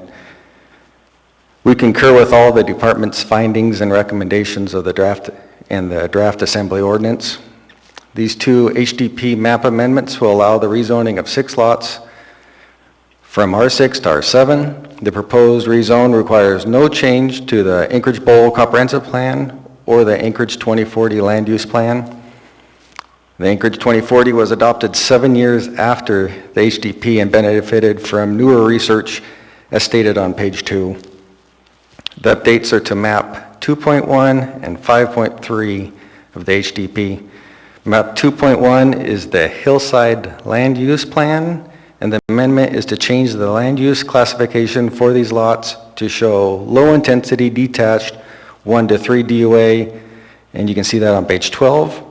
Map 5.3 shows the maximum perimeter public sewerage.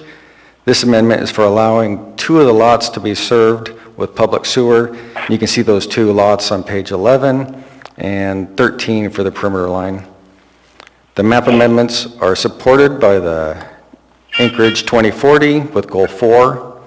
The map amendments are also supported by the HDP with goal 1, 1A, 1B, and 13A. And page 4 and 5 of the staff packet speaks to that. We are working with AWU on the extension of the public sewer to the 2 lots, and that's going well and moving forward right now. And none of the municipal or state reviewing agencies objected to the plan amendments. And as shown in the staff analysis, all 5 of the approval criteria have been met. And moving on to the case 2021-007 for the rezone, we concur with all the department's findings, the recommendation, and the draft assembly ordinance. Staff's presentation covered how all 9 of Title 21's approval criteria for a rezone are met, and that this conforms to the Anchorage 2040 land use plan and the Anchorage Bowl comprehensive plan. And I would like to highlight a few of the points in the staff analysis. We have had no objections from any municipal or state reviewing agencies on this rezone. The R7 district has gross densities of 1 to 2 dwelling units per acre, which is compatible with the surrounding zoning and development intensities. The site is bordered by a mix of uses, including commercial on the west, and to the north there's religious and utility substation.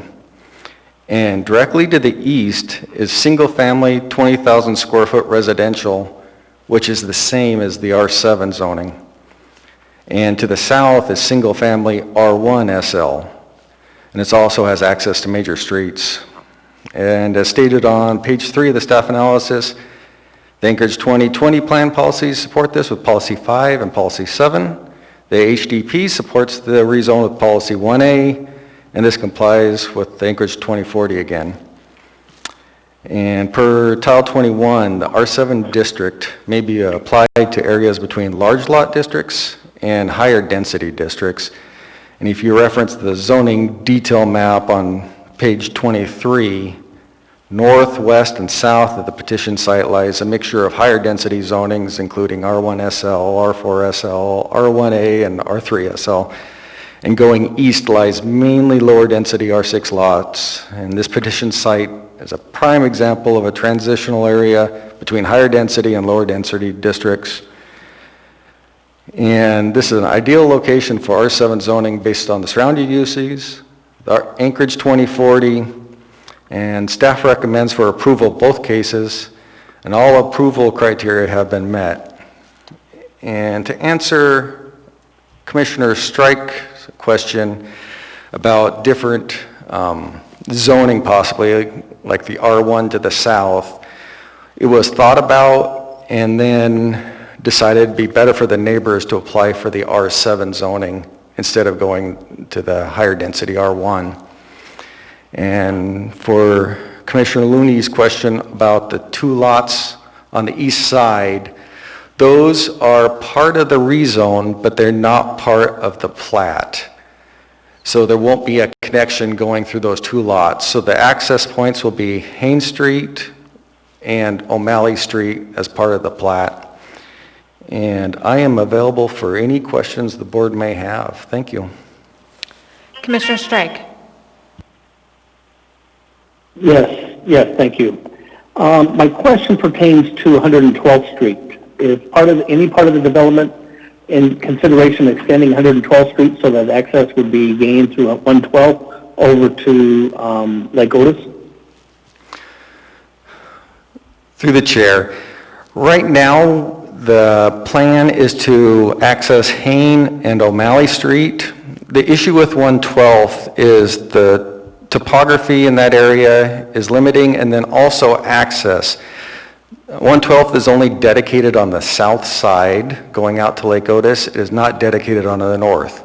There is an easement there, but getting a full width street through that easement would be a definite challenge, and I can let Triad speak to that if you have any civil questions on that. Because my concern is, having been involved with the even the ballpark across the street in the church, traffic control, traffic congestion, coming off of Hain, trying to make that left turn onto O'Malley can get somewhat disruptive. And it doesn't sound like you're going to have direct access to O'Malley because you're too close to the intersection. Is that correct? No, sir. There will be direct access to O'Malley. O'Malley has a center turn lane in that section. And we've preliminary talked with traffic department and private development, and preliminarily, they want that location, but that will be part of the, I guess, plating application as we move forward. So we have both the church emptying out onto O'Malley, we have Haines Street emptying out onto O'Malley, and now we're going to have this new subdivision emptying out onto O'Malley at the same. Yes, sir. So O'Malley Street's a Class 2 artillery road, and the proposal is 32 lots, which is a pretty low traffic count for going out on O'Malley Road. And this will actually... Go ahead. So the proposed location of the access to O'Malley is much gradualer than the existing Haines Street. So this would be a much safer access. Well, you're still looking at what? Because of the turn lane, you still got 4 lanes, so you got 5 lanes of traffic. Is that the width now of O'Malley Road there? Yes, sir. It's like getting out onto Tudor Road. I'm just concerned about the traffic congestion there of emptying out that close to the intersection and so forth. But, you know, the state didn't currently comment on that piece. And which is why my direction was centered to 112th Street. But as you indicated, topography is the limiting factor on 112th, but there's no other. And then Mr. Looney's comment about trying to use Lake Otis access, again, you know, joining out into Lake Otis would seem more viable than going out onto O'Malley. But we'll leave that to the planning officials.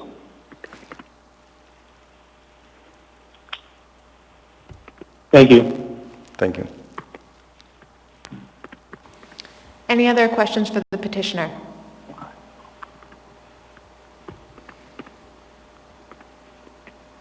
We have no other questions in the queue. You have 10 minutes remaining for rebuttal.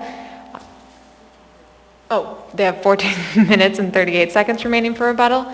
Are there individuals here who would like to testify?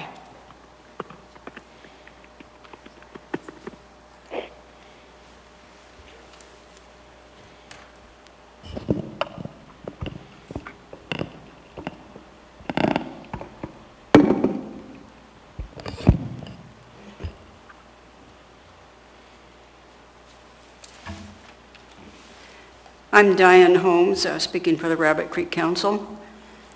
The council sent in extensive comments that request compliance with the HDP to maintain lower density, which would then preclude any amendment to this sewer boundary.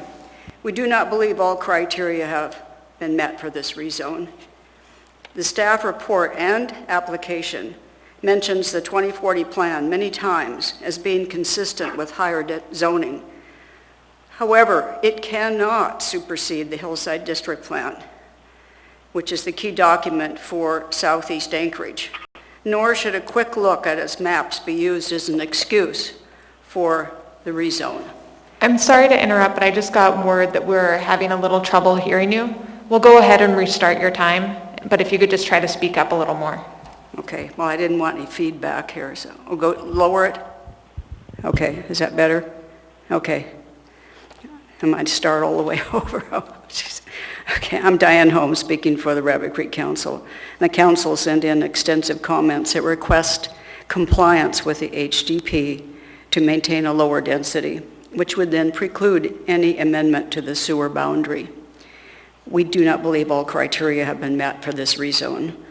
The staff and its application mentioned the 2040 plan many times as being consistent with higher zoning and density. However, it should not and cannot supersede the HDP, which is the key document for Southeast Anchorage, nor should a quick look at its maps be used as an excuse for a rezone. If district and neighborhood plans could so easily be overturned, there would be no point to have these more specific neighborhood plans. You realize, of course, that maps take on lives of their own, and the main HDP text and the maps actually show individual zoning should be the defining document for this area. Maps with their limited numbers of colors can't show the true zoning for this area. And combining 1 to 3 DUA is not a true representation and should not be used for this rezone. The Hillside District Plan maps 1 through 1.2 and 2.3 show this area as a 0 to 1 DUA, not R7, even though varied lot sizes have been developed. The argument for more housing units does not consider that the recent accessory dwelling unit allowance could double the density. If the rezone is adopted, then the current density could be quadrupled. This rezone is a piecemeal attempt that is not consistent with the HDP. The application states that this development would be a transition area to a lower density eastward. While some argument can be made for this higher density within the Seward area only, an actual transition zone should be created for R6 on the eastern edge with no sewer boundary amendment needed because on-site services would suffice. Likewise, the claim that this is a transition zone development is not true, in our opinion. The request for a sewer boundary is very concerning to us. The amendment is like development by creep, because if the boundary is extended, the next development would simply use this case as an excuse to extend sewers farther up the hill. Because I have a little time that was unexpected, I'd like to take a moment to explain something that I don't think most people have read, that it's the economic study that accompanies the 2020 plan. It's called the Tischler Report, and it says Anchorage cannot survive on a one-legged revenue stool. It said that each house that is added... If you could speak up a little bit more. It says that each house that comes on the tax rolls is actually a draw on city coffers. Only 2 instances pay their own way, one being larger lots with large houses with on-site utilities. I believe you may wish to refer to this report at some time. The application mentions septic systems have a negative impact on groundwater with rising nitrite levels. However, what is not said is that the vast majority of any nitrate increase is due to improper well casing cementation. Our on-site utilities are well designed and maintained. It's a lot easier to cement these casings than to amend our dearly held adopted plans. Keep in mind that potable water is achieved within a few feet of good septic systems, while the city dumps only screened waste into the inlet where we catch our fish. Our on-site systems do not equate to us drinking our own pee, like some people think. This is a false assumption, and this application meant to scare those of you who are not familiar with on-site utility design and function. Our comments from the council ask that R6 or larger remain on the eastern edge of this development with no HDP amendment to the sewer boundary. And we request a wider forested buffer on the east and north boundaries. We also ask that if this rezone is approved, that you include the statement that it is being approved due to the proximity of roads and services, not because it complies with the Hillside District Plan otherwise. Thank you. Thank you for your time.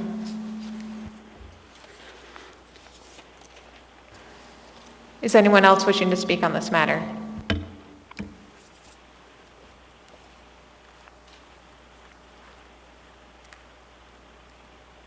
Just to double check, anyone else? We do have someone on the phone if there's nobody else remaining. Thank you. Madam Chair, please check the chat. Sorry, Ms. Holmes. A question just came in on the chat. Would you mind coming back up front?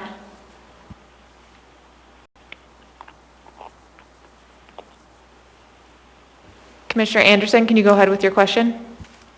Yeah, my question for the last person to testify was, what's her or the community council's thought or opinion on the goal and policy from the Hillside Plan, Policy 1A, that encourages higher density housing and more growth in the lower hillside area? I think if I understood you correctly, 1A for higher density on the lower hillside.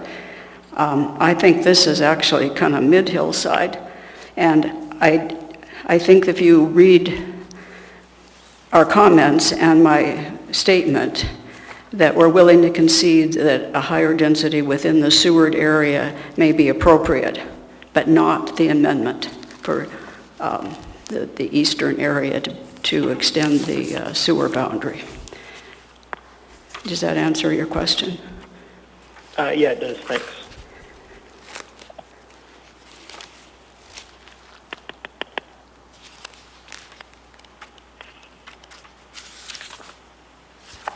All right, and if we can turn to our telephonic participant.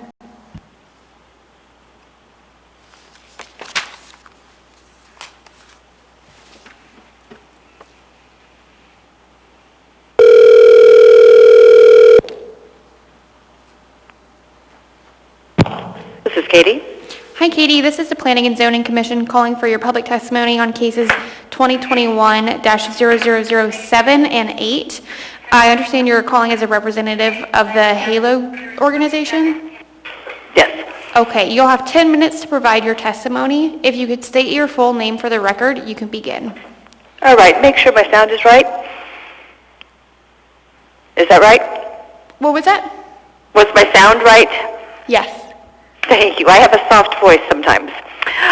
Good evening. My name is Katie Nolan. I appreciate the opportunity to testify despite difficult circumstances of not being there in person.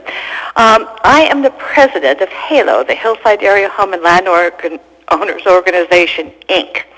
HALO, for those of you who don't know, was established prior to incorporation into the municipality. We predate community councils, and were formed specifically to protect the hillside and provide representation for our residents. For over 50 years, we have been a strong voice for our community. We are the group that originated today's Hillside District Plan that we're discussing, and we hold the gold standard for creation of district plans. We began work with months of small meetings. From there, we held dozens of community meetings attended by hundreds of residents. We had thousands of responses to our survey, and we finally received funding to continue this volunteer process. That's when the Muni stepped in to help. Well, the point is that we do know what the community wants, and what the community wants overwhelmingly is large lot residential zoning with on-site services. Yes, we have areas with substandard lot sizes. They exist. That's one of the reasons it was so important for us to write a Hillside District Plan. We want healthy, large lot neighborhoods to protect what's there.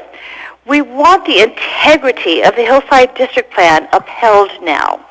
Low-density, rural residential character neighborhoods with on-site services are Hillside.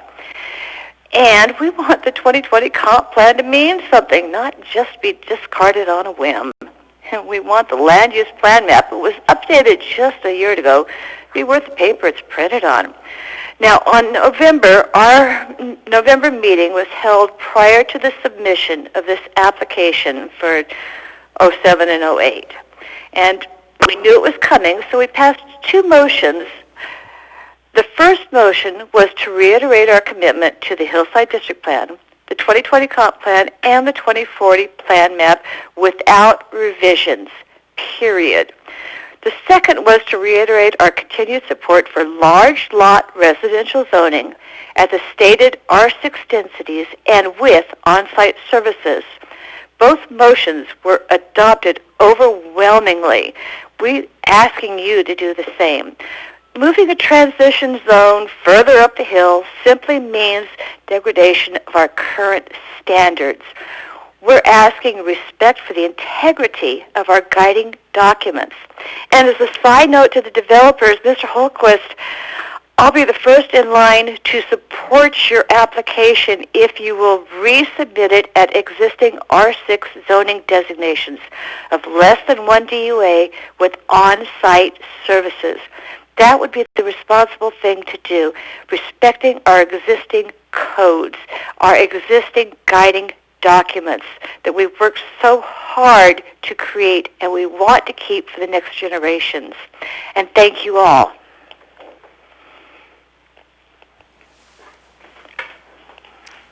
Thank you for your testimony. I see no questions in the queue right now.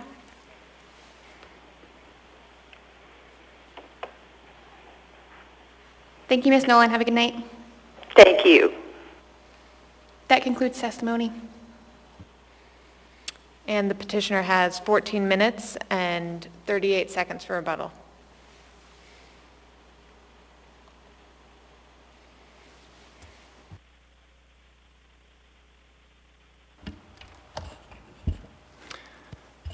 Thank you, Chairman. This is Craig Bennett again.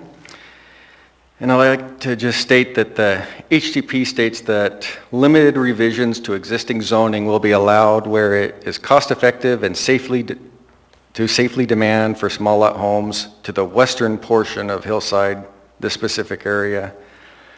The HDP also states that it aims to achieve areas that can, over time, absorb more intense residential development than is possible under current code. And HDP also has Goal 1A, encouraging a greater proportion of future hillside growth to occur in the lower hillside in areas located closer to existing services and infrastructures, just like this. And I'll let Brandon talk to a couple of the other issues.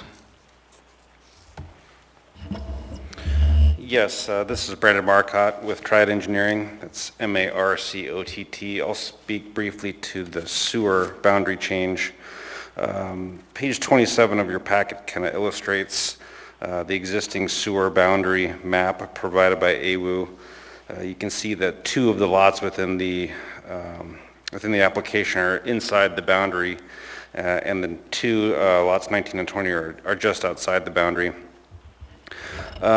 This letter that we prepared, pages 25 and 26, looks to the Hillside District Plan and provides some information that nitrates are a concern on Hillside.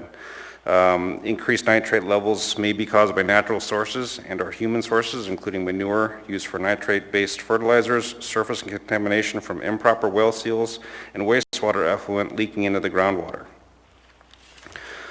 On the following page 26, the Hillside District Plan Policy 13A states specifically, as the hillside grows, the overall water and wastewater objective is to attain an effective combination of on-site and public water and wastewater service to protect public health, the environment, and the public interest, and to do this at a cost that individuals and the community can afford. If you look back on page 26, you'll see that lots 19 and 20 are east and uphill of the lots that are within the sewer boundary itself. In order to maximize the use of the land and maintain the goals of Policy 13A, including these lots within the sewer boundary, makes absolute sense. So combining the 4 lots into the sewer boundary would be in compliance, in our opinion, with the Hillside District Plan, using a combination of utilities, being it private water systems with public sewer systems. Speaking to traffic briefly, I'll bring up my notes here. O'Malley Road is classified as the Class 2 minor arterial.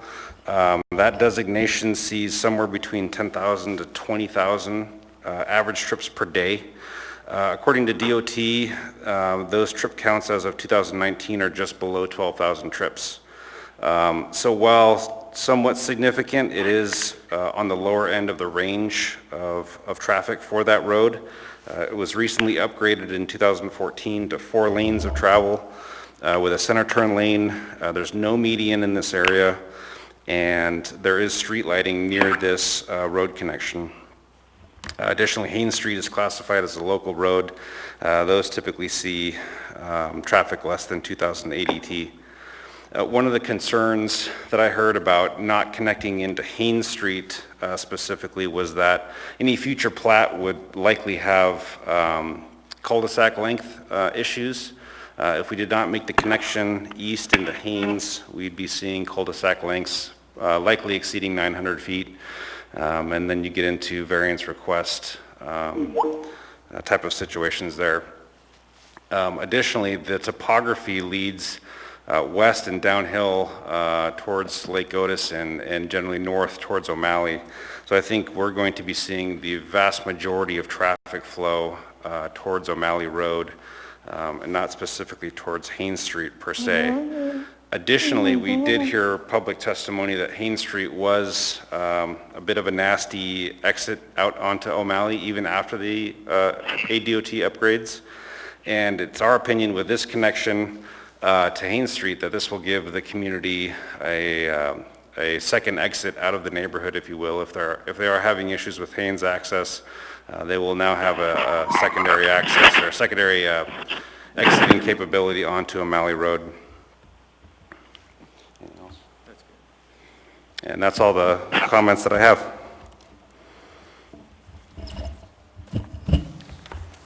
Are there any other questions for the petitioner?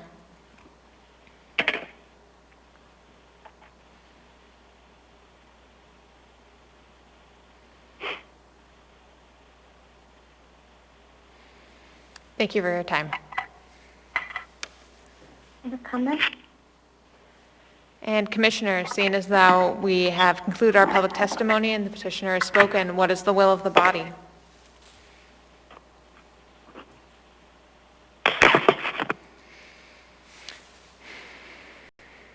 Also, just a reminder, as with last time, we'll be dealing first with item G4, that is case 2021-0008, and we'll look for a motion on that.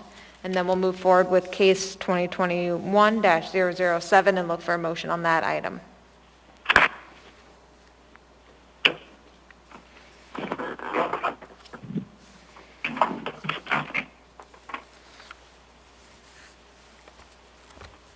Also, for some guidance, motions should be stated in the affirmative, and there are department recommendations on page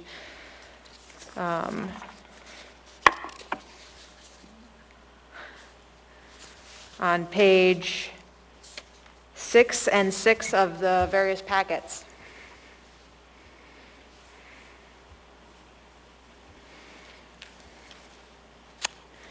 You can also ask questions for staff. Commissioner Gardner.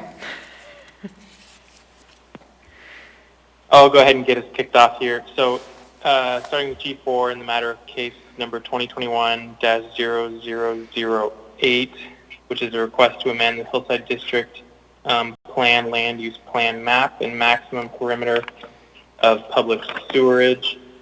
I move to approve the proposed amendment. Moved by Commissioner Gardner, seconded by Commissioner Looney. Commissioner Gardner, would you like to kick it off? Yeah, so I think I currently plan to support the motion. In general, I think that the approval criteria are met as identified and discussed in the packet. I understand kind of the primary concern to be, from the testimony you heard today, to be about increasing the density and being consistent with the goal of the Hillside District Plan to maintain smaller densities and higher lot sizes. But I think that this proposed amendment and I guess backing up a second, part of the concern too was encroachment, and there could be a creep of higher density lots kind of moving up into the hillside. But what I find kind of particular note to me is, as it relates to the comprehensive plans and the hillside plan in particular, is goal 1A, which encourages a greater proportion of hillside growth to occur in the lower hillside. I think this will do a good job of promoting that goal. And I also think that given the location of this site and the surrounding areas, it's very consistent with the uses around it, and it has kind of a natural buffer of higher density locations to the south and directly to the east as well, which will kind of address the concern about encroachment and cabin this to this particular lot, which is close to two major streets. Would anyone else like to speak to the motion at this time? Commissioner Looney. Yes, thank you. I think Commissioner Gardner did a great job of summarizing most of my thoughts too. But I think it all has to do with context, in that that the district plan, hillside district plan, does talk about the values of the larger lots and things like that, and we don't really want to diminish those values. But this, I do feel like this area is like a transitional opportunity where we can bridge from the more dense properties to the typical hillside properties. So, although I understand the concerns of the people who provided testimony here today, I think that given the context of the area with the relatively very dense property on pretty much all three sides, that it makes sense for this proposed change to the hillside district plan for this case. Thank you. Commissioner Anderson. Yeah, just a couple of additional items. With respect to the letter from the Rabbit Creek Community Council and some of their requests, if this is approved, I just want to make a comment that the request for a forested buffer to the north and to the east, if those areas to the north and east were developed as R6 type properties, I would see a need for that. But seeing as that, especially to the east, those lots are developed more like an R7, I don't really feel like it's appropriate to include that. And additionally, I do see a benefit into extending the sewer service area. I agree that nitrates are a concern for the general lower hillside area, and the more that we can accommodate development that can bring sewer service in would be a benefit to the general area. Thank you, Commissioner Anderson. Commissioner O'Quinn. Yeah, I just wanted to add that I am in support of the motion as well, and that I think the staff conditions with regard to the requirement of a hillside conservation subdivision or a PUD, will definitely help to mitigate some of the impacts that were brought before us, that were raised by the individuals providing testimony this evening. And I'm also very much in favor of bringing them into the sewer service. Thanks. And before I go to Commissioner Gardner, I just want to get a couple comments on the record as well. I want to go to the approval criteria of comprehensive plan amendments, and I would like to point out that I do believe there has been a change in projections when the Hillside District Plan was created. There was not that housing study which projected a shortfall of 7,900 houses, and that kind of changed that we need to have more residential aspects in Anchorage as a whole, and that all areas will have to increase density as a result. Also, I believe this is consistent with the Hillside District Plan Goal 1A, which is encouraging a greater proportion of future hillside growth to occur in the lower hillside in an area closer to existing services and infrastructure. By doing a Google Map search, you can see that it's within 1 mile of Seward Highway, which is as far to the lower hillside as you can get. So this fully is within that area. Also, I think there's some really good opportunities for development of residential housing in this area that in walkable distance from this potential residential development, there would be a golf course, there would be baseball fields, there would be 2 schools. And that's something that's not common for very many areas in the hillside. And so if there is a walkable area to all of these community services, and you're within a 1-minute drive to Seward Highway, I think there's a reason to have that increased density because it's on the lower hillside. Commissioner Gardner, do you have an additional comment? Yes, thanks. Just 2 quick comments. Similar to the point you were just making, I wanted to emphasize, which I think the Rabbit Creek Community Council had asked to emphasize, that in addition to the access to the major streets, which are nearby, and the ball fields and the schools, there are also commercial uses that are adjacent or very close to this property or this site as well. And just a general comment about population as well. We've had a lot of cases that have been decided in part relying on the growth projections that are included in the 2040 plan. And I don't remember what year exactly that study was done, but I would be curious to know, and this is kind of just to staff generally, any current data we have as to how those projections are bearing out, and if they need to be adjusted at all at any point. I just wanted to make sure to make that comment before I forget as well. Thank you. Thank you, Commissioner Gardner. Anyone else wishing to make a comment at this time? Seeing no one else in the queue, call for a vote. Commissioner Strike? Yes.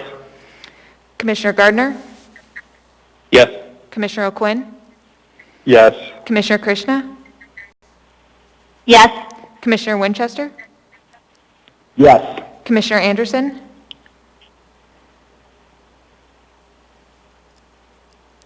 Yes. Commissioner Looney? Yes. And I also vote yes. That motion passes. Moving on to case 2021-0007. How would the commission like to proceed?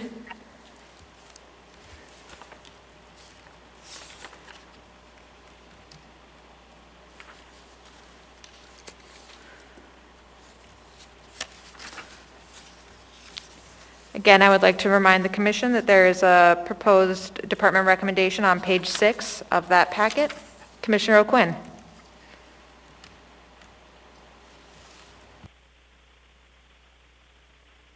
All right, so bear with me. I think this is the second time I've done this before. So in the case, in the matter of case number 2021-0007, I move to approve the rezone of the subject property from R6 to R7.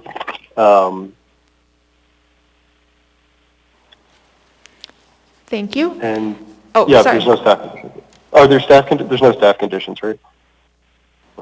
Sorry, was there an additional moment after the end of recusing a request to rezone from R6 to R7, or is that it? No, that's it.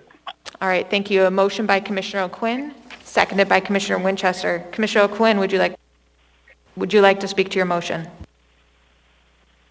I'd just like to reiterate a lot of the commentary from the previous motion. Just that generally the R7 can fulfill the mandates of the 2040 use plan, that it's consistent with the character of the area, the transition zone between the lower hillside and the upper hillside, and that the design process that the developer will have to go through can mitigate much of the concern raised by the individuals providing testimony this evening. Thank you, Commissioner O'Quinn. Commissioner Winchester, did you have additional comment? Yeah, just agree with the things we've heard before, how it complies with 1A of the Hillside District Plan, and I also I'm also in support of extension of the sewer main into the area. I think that'll help with the water quality issues, and that's all I've got. Thank you, Commissioner Winchester. I would also like to add that I believe that it complies with the Hillside Policy 1A, which is encouraging greater proportion of future hillside growth to occur in lower hillside in areas located to existing services and infrastructure. I noted in the previous case that it was in walking distance to a baseball field, a golf course, 2 schools, and it's also within a mile to the Seward Highway. In addition, I feel it's compatible with surrounding zoning use. There's 15,000 square foot lots to the west, 20,000 square foot lots to the east, and 6,000 square foot lots to the south. Anyone else wishing to make a comment at this time?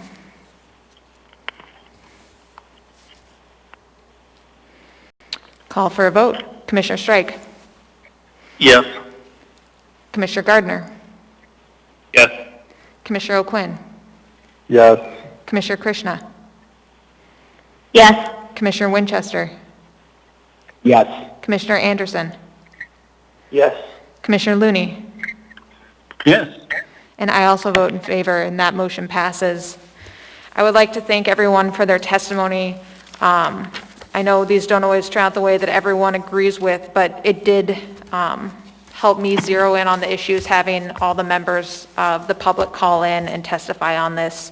In addition, I would just like to thank both the commissioners, the staff, and everyone here for bearing with me this evening, because between the technology and between my mental state, I did not do the best job chairing this meeting as I try to do. So thank you all. And then I believe we are done with the agenda. I don't think I'm skipping any more items. Is there a motion to adjourn? Motion by Commissioner, sorry, we have a commissioner comment. Through the chair, this is Lori. Just wanted to let you know that Scott Pullis with Lounsbury, he will be appointed by the Assembly on January 26th to replace Brian, and he'll be attending the PZC on February 8th. Thank you. Great news. I would, he's replacing Commissioner Looney. I would wax poetic about Commissioner Looney again, but I don't want his ego to get too big, because I already told him how much I appreciated all of his work, and I'm sure sometime in the future I'm going to move for him to come back on the commission when there's an opening. So, but because of that, I think the honor of adjourning, if he would like to, goes to Commissioner Looney. Would you like to move, Commissioner Looney? I think, now, don't we have a meeting next week, too? Oh. Well then, Commissioner Strike, do you want to make a motion to adjourn? I still move to adjourn. How's that? Moved by Commissioner Looney. I'm taking Commissioner Strike as the second, since he moved to adjourn earlier. All right, thank you all, and thank you especially for being patient with this meeting. Thank you.